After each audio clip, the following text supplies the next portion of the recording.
ನನಗೆ ಇಲ್ಲಿ ಯಾರನ್ನು ವೈಯಕ್ತಿಕ ಟಾರ್ಗೆಟ್ ಮಾಡೋ ಅವಶ್ಯಕತೆ ಇಲ್ಲ. ಸೊ ನೀವೇನೇನು ಕೆಲಸ ಮಾಡ್ಕೊಂಡು ಬಂದಿದ್ದೀರಿ ಅದ್ರ ಬಗ್ಗೆ ನಮ್ಮ ತಕರಾರು ಏನಿಲ್ಲ.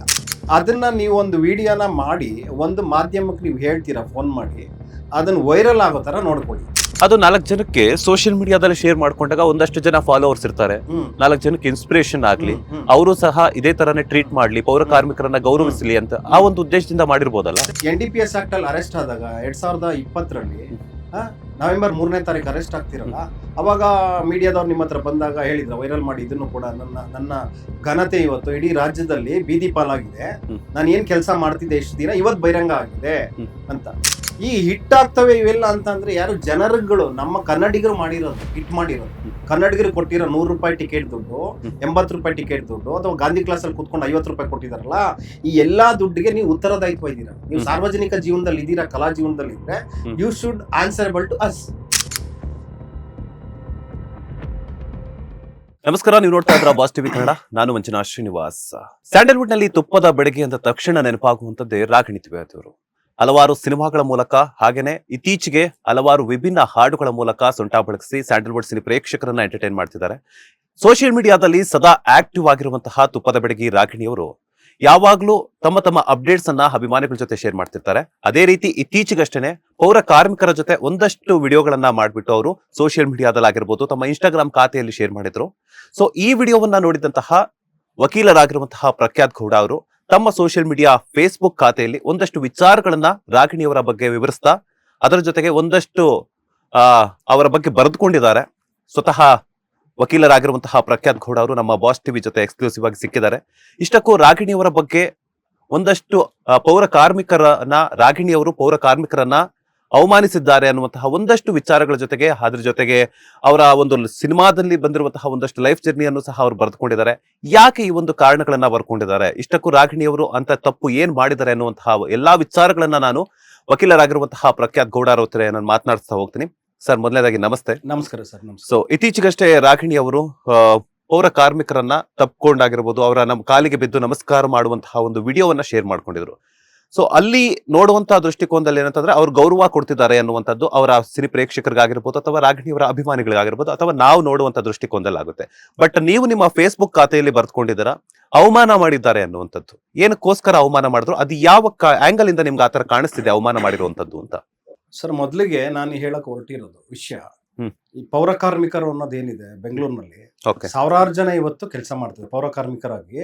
ಅವ್ರು ಮಾಡ್ತಕ್ಕಂಥ ಕೆಲಸ ಏನಿದೆ ಅಂದ್ರೆ ಬಹಳಷ್ಟು, ಅಂದ್ರೆ ಅವ್ರ ಕೆಳವರ್ಗದಲ್ಲೇ ಸುಮಾರು ನಾವು ಡಿವೈಡ್ ಮಾಡ್ಬೋದು. ಅಷ್ಟು ಅವರು ತುಂಬಾ ಕಷ್ಟದ ಜೀವನ ಮಾಡ್ತಿರ್ತಾರೆ. ಅವ್ರಿಗೆ ಸಿಗ್ತಕ್ಕಂಥ ಅವರ ಲೈಫ್ ಸ್ಟೈಲ್ ಬಹಳಷ್ಟು ಅವ್ರಿಗೆ ಎಲ್ಲರ ತರ ಸೇವೆಗಳು ವಸ್ತುಗಳು ಬೆಳ್ಸಕ್ಕಾಗಲ್ಲ. ತುಂಬಾ ಕನಿಷ್ಠ ಜೀವನ ಅವ್ರು ನಡೆಸ್ತಿರೋದು. ಆ ಪೌರ ಕಾರ್ಮಿಕರು ಎಷ್ಟು ಇನೋಸೆನ್ಸ್ ಇರ್ತಾರೆ ಅಂತಂದ್ರೆ, ಅವರಿಗೆ ಪಾಪ ಸಿನಿಮಾಗಳು ನೋಡ್ತಾರೆ, ಸಿನಿಮಾ ನಟರು ಅಥವಾ ನಟಿಯರ ಅಂದ್ರೆ ಅವ್ರು ನೋಡ್ದಷ್ಟೇ ಅವ್ರಿಗೆ ಗೊತ್ತಿರ್ತದೆ. ಬಿಟ್ರೆ ಅವ್ರ ಆಕ್ಟರ್ ಅಂತ ಒಬ್ಬ ನಟ ಇರ್ಬೋದು, ನಟಿ, ಅವ್ರ ಆಕ್ಟರ್ ಟಿವಿಯಲ್ಲಿ ನೋಡ್ತಾರೆ ಅಷ್ಟೇ. ಅವ್ರಿಗೆ ಆ ಒಂದು ಅಭಿಮಾನ ಅವ್ರಿಗೆ ಇರ್ತದೆ. ಯಾರಿಗೆ? ಪೌರ ಕಾರ್ಮಿಕರಿಗೆ. ಖಂಡಿತ. ಈ ಮೊನ್ನೆ ನಡೆದಿರ್ತಕ್ಕಂಥ ಇದೊಂದು ದುರಂತ ಅಂತಾನೆ ಹೇಳ್ಬೇಕು. ಆಕ್ಚುಲಿ ನನಗೆ ಇಲ್ಲಿ ಯಾರನ್ನು ವೈಯಕ್ತಿಕ ಟಾರ್ಗೆಟ್ ಮಾಡೋ ಅವಶ್ಯಕತೆ ಇಲ್ಲ. ಯಾಕೆ ಅಂತಂದ್ರೆ,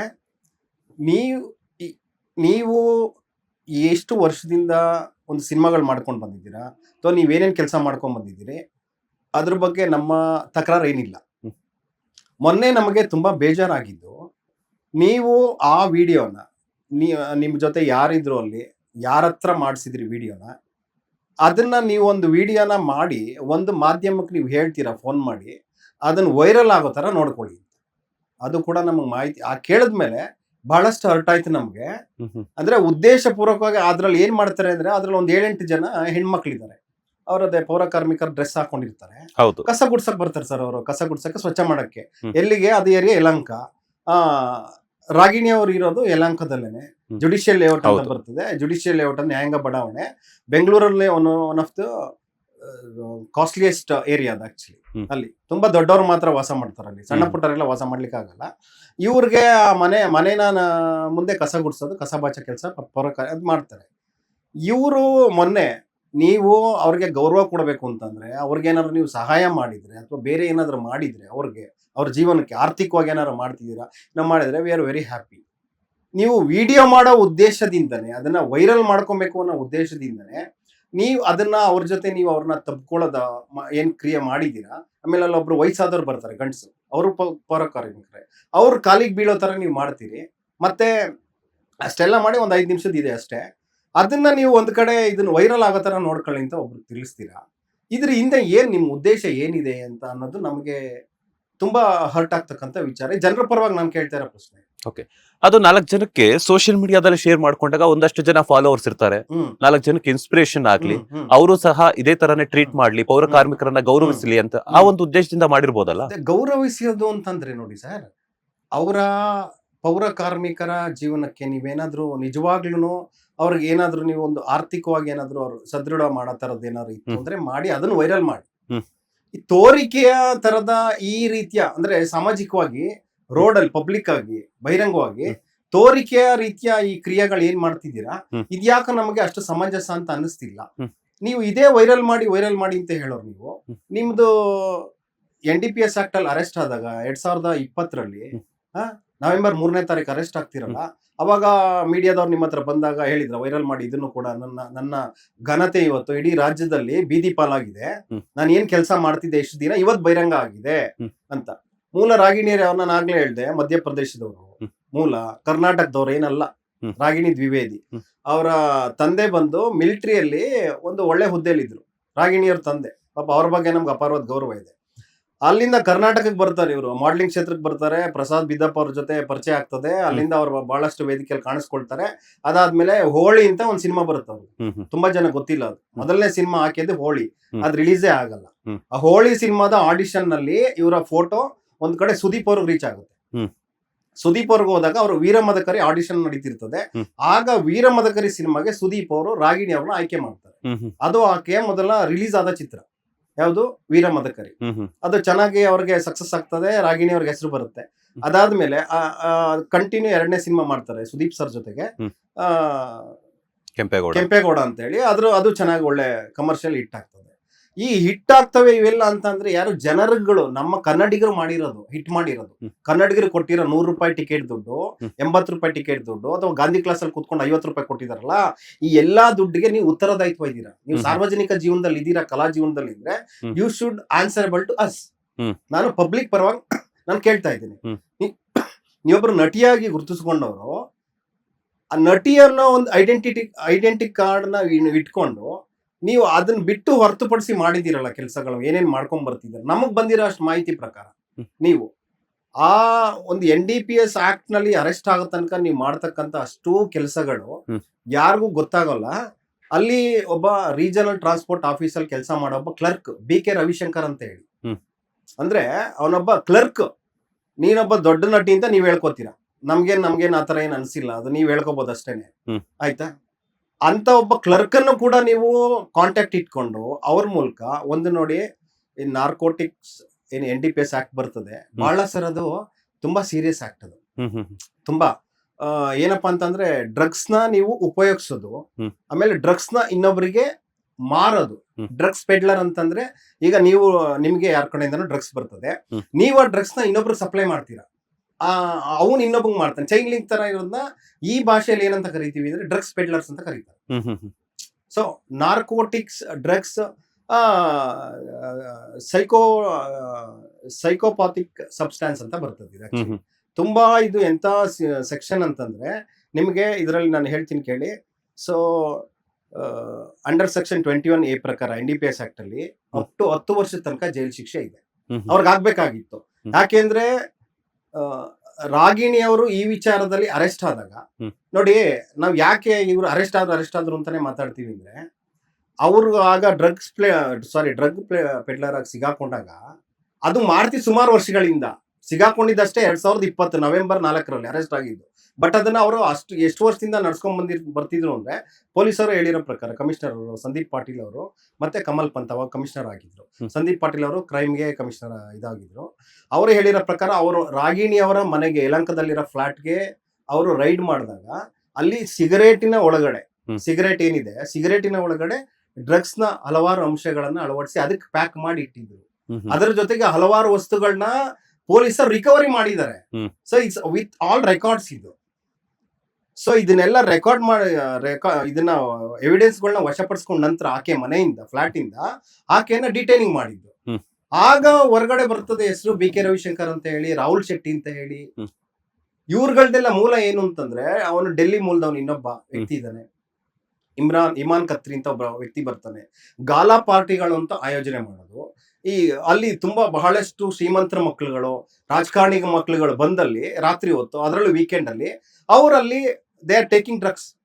ಅವ್ರಿಗೆ ಮೋಜು ಮಸ್ತಿ ಮಾಡ್ಲಿಕ್ಕೆ. ಸೊ ಅಂತವರ ಸಂಪರ್ಕ ಬೇಕು, ಅಲ್ಲಿಗೆ ಸಪ್ಲೈ ಮಾಡಿ ಅವ್ರ ಮೂಲಕ ತಮ್ಮ ಇವ್ರ ಜಾಲನ ವಿಸ್ತರಣೆ ಮಾಡಿದ್ರೆ they are making that money. That's all. ಇವರ ಹೆಸರು ಬಂದಿರೋದು ಸಿನಿಮಾದಿಂದ. ನೀವು ಸಿನಿಮಾ ಮಾಡೋ ಹೊತ್ತಿಗೆ, ಕನ್ನಡ ಜನರು ನೋಡೋ ಹೊತ್ತಿಗೆ ನಿಮಗೆ ಹೆಸರು ಬಂದಿದೆ. ನೀವು ಅದನ್ನ ಉಪಯೋಗಿಸ್ಕೊಂಡು, ಅಂದ್ರೆ ನಟಿಯಿಂದಾಗ ಯೂಶಲಿ ಎಲ್ಲರೂ ಅಟ್ರಾಕ್ಟ್ ಆಗ್ತಾರೆ. ಈಗ ಯಾರೋ ಒಬ್ಬ ಫೇಸ್ ವ್ಯಾಲ್ಯೂನ ಇಲ್ದಿರೋ ವ್ಯಕ್ತಿ ಅಥವಾ ಒಬ್ಳು ಹೆಣ್ಮಗಳು ನಾನು ಈ ತರ ಏನೋ ಪಾರ್ಟಿ ಮಾಡ್ತೀನಿ, ಇನ್ನೇನೋ ಮಾಡ್ತೀನಿ, ಯಾರು ಸ್ಪಂದಿಸಲ್ಲ ಅಷ್ಟು. ನಿಮ್ಗೆ ಸೊಸೈಟಿಲಿ ಏನೋ ನೇಮ್ ಬಂದಿದೆ ಅಂದಾಗ, ಅದ್ರಲ್ಲೂ ಫಿಲಂ ಆಕ್ಟರ್ ಅಂದಾಗ ಯೂಶಲಿ ಅಭಿಮಾನಿಗಳು ಅಥವಾ ಸಾರ್ವಜನಿಕರು ಒಂದು ಬೇರೆ ತರನೇ ರಿಯಾಕ್ಟ್ ಮಾಡ್ತಾರೆ.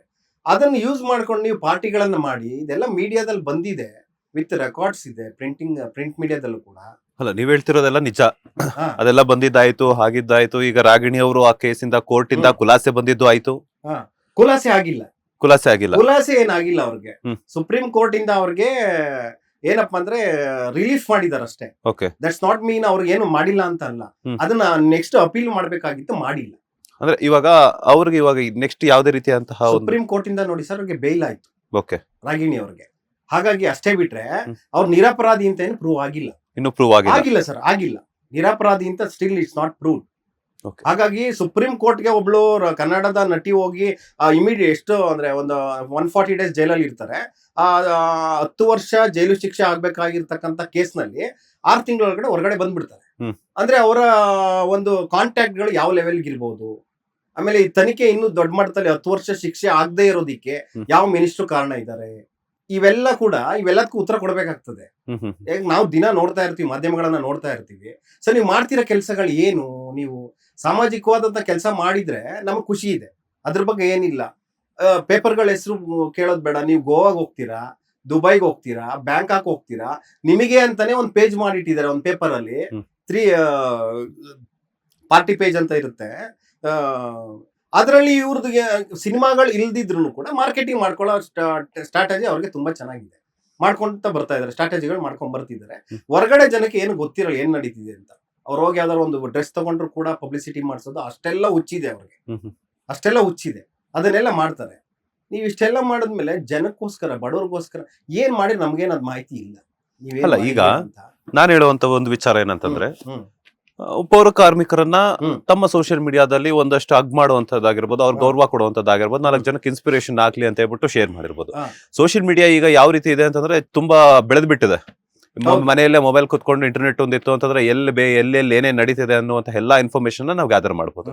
ಸೊ ಅಂತದ್ರಲ್ಲಿ ಒಂದಷ್ಟು ಜನ ಬಟ್ಟೆ ಬಿಚ್ಕೊಂಡು ಎಕ್ಸ್ಪೋಸ್ ಮಾಡ್ಕೊಂಡು ಸೋಷಿಯಲ್ ಮೀಡಿಯಾದಲ್ಲಿ ತಮ್ಮ ಅರೆಬರೆ ತೊಟ್ಕೊಂಡು ಮೈಮಾಟವನ್ನ ತೋರಿಸುವಂತಹ ವಿಡಿಯೋಗಳಿಗಿಂತ ಇವರು ಪೌರ ಕಾರ್ಮಿಕರಿಗೆ ಕೊಟ್ಟಿರುವಂತಹ ಗೌರವ, ಆ ಒಂದು ವಿಡಿಯೋ ಶೇರ್ ಮಾಡಿರುವಂತದ್ರಲ್ಲಿ ತಪ್ಪೇನಿದೆ ಅನ್ನುವಂತಹ ಒಂದು ಕ್ವಶನ್ ಮಾರ್ಕ್ ನನ್ನ ಕಡೆಯಿಂದ. ಇವರು ಅದನ್ನೇ ಸರ್ ಮಾಡ್ತಾ ಇರೋದು. ಯಾವ ತರ ಹೇಳಿದ್ರಿ? ಫೋಟೋಗಳನ್ನ ಸೋಷಿಯಲ್ ಮೀಡಿಯಾ ಇಟ್ಕೊಂಡು, ಏನು ನಗ್ನ ಫೋಟೋಗಳು ಅಥವಾ ಕೆಲವು ಅಂದ್ರೆ ಅರೆಬರೆ ಬೆತ್ತಲೆ ಫೋಟೋಗಳನ್ನ ನೀವು ನೋಡಿದ್ರೆ ನಿಮ್ಗೆ ಮೀಡಿಯಾದಲ್ಲಿ ಬಹಳಷ್ಟು ರಾಗಿಣಿಯವ್ರು ಸಿಗ್ತದೆ. ಅಲ್ಲ, ಇವಾಗ ಸೋಷಿಯಲ್ ಮೀಡಿಯಾದಲ್ಲಿ ಅವರು ಇನ್ಸ್ಟಾದಲ್ಲಿ ಒಂದಷ್ಟು ಅವ್ರು ಅನ್ಬೋದು. ಅಲ್ಲ, ಅದಕ್ಕೆ ನಮ್ಮ ಸ್ವಾತಂತ್ರ್ಯ ಅಂತ ಅನ್ಕೋಬಹುದು. ಅಲ್ಲ, ನಿಮ್ಗೆ ಸ್ವಾತಂತ್ರ್ಯ ಇರ್ಬೋದು, ನೀವು ಸ್ವಾತಂತ್ರ್ಯ ಇರ್ಬೋದು. ನೀವೊಬ್ರು ಆಕ್ಟರ್ ಆಗಿದ್ದೀರಾ, you representing Kannada film industry. ಹಾಗಾಗಿ ನಮ್ಮ ಕನ್ನಡಿಗರ ಒಂದು ಏನು ಹೇಳ್ಬೇಕು, ಒಂದು ನಮ್ಮ ಅಭಿಮಾನದ ಭಿಕ್ಷೆಯಲ್ಲಿ ತಗೊಂಡು ಜೀವನ ಮಾಡ್ತಿದ್ದೀವಿ, ಓಪನ್ ಆಗಿ ಹೇಳ್ಬೇಕಂತಂದ್ರೆ. ಹಾಗಾಗಿ ಕೇಳೋ ಹಕ್ಕು ಪ್ರತಿಯೊಬ್ಬರಿಗೂ ಇದೆ. ನೀವು ಏನ್ ಹೇಳಿದ್ರಿ, ನಗ್ನವಾಗಿ ಹಾಕೊಳ್ತಕ್ಕಂಥ ಫೋಟೋಗಳು ನೀವು ಅವ್ರು ನೋಡಿದ್ರೆ ರಾಗಿಣಿ ಅವ್ರದ್ದು, ಅವ್ರು ಮಾಡೋದೇ ಅದು. ಅವರು ಪಬ್ಲಿಸಿಟಿಗೆ ಅದನ್ನ ಮಾಡ್ತಿರ್ತಾರೆ, ಬಹಳಷ್ಟು ಮಾಡ್ತಾರೆ. ಈಗ ಇನ್ನೊಬ್ರು ನೀವ್ ಯಾರು ಹೇಳ್ತಿದ್ದೀರಾ ಗೊತ್ತಿಲ್ಲ, ರಾಗಿಣಿ ಅವ್ರ ಪೇಜ್ಗೆ ಅಂತ ಹೋದ್ರೆ ಇನ್ಸ್ಟಾದಲ್ಲಿ ಇರ್ಬೋದು ಅಥವಾ ಮೀಡಿಯಾಗಳಲ್ಲಿ ಅದನ್ನ ಬಹಳಷ್ಟು ಮಾಡ್ತಾರೆ ಅವರು. ಆ ತರದ್ದೆಲ್ಲ ಹೊಸ ಕಾಸ್ಟ್ಯೂಮ್ ಡಿಸೈನರ್ ಇಟ್ಕೊಂಡಿದ್ದಾರೆ, ಅವ್ರು ಮಾಡ್ಕೋತಾರೆ ಅದನ್ನ.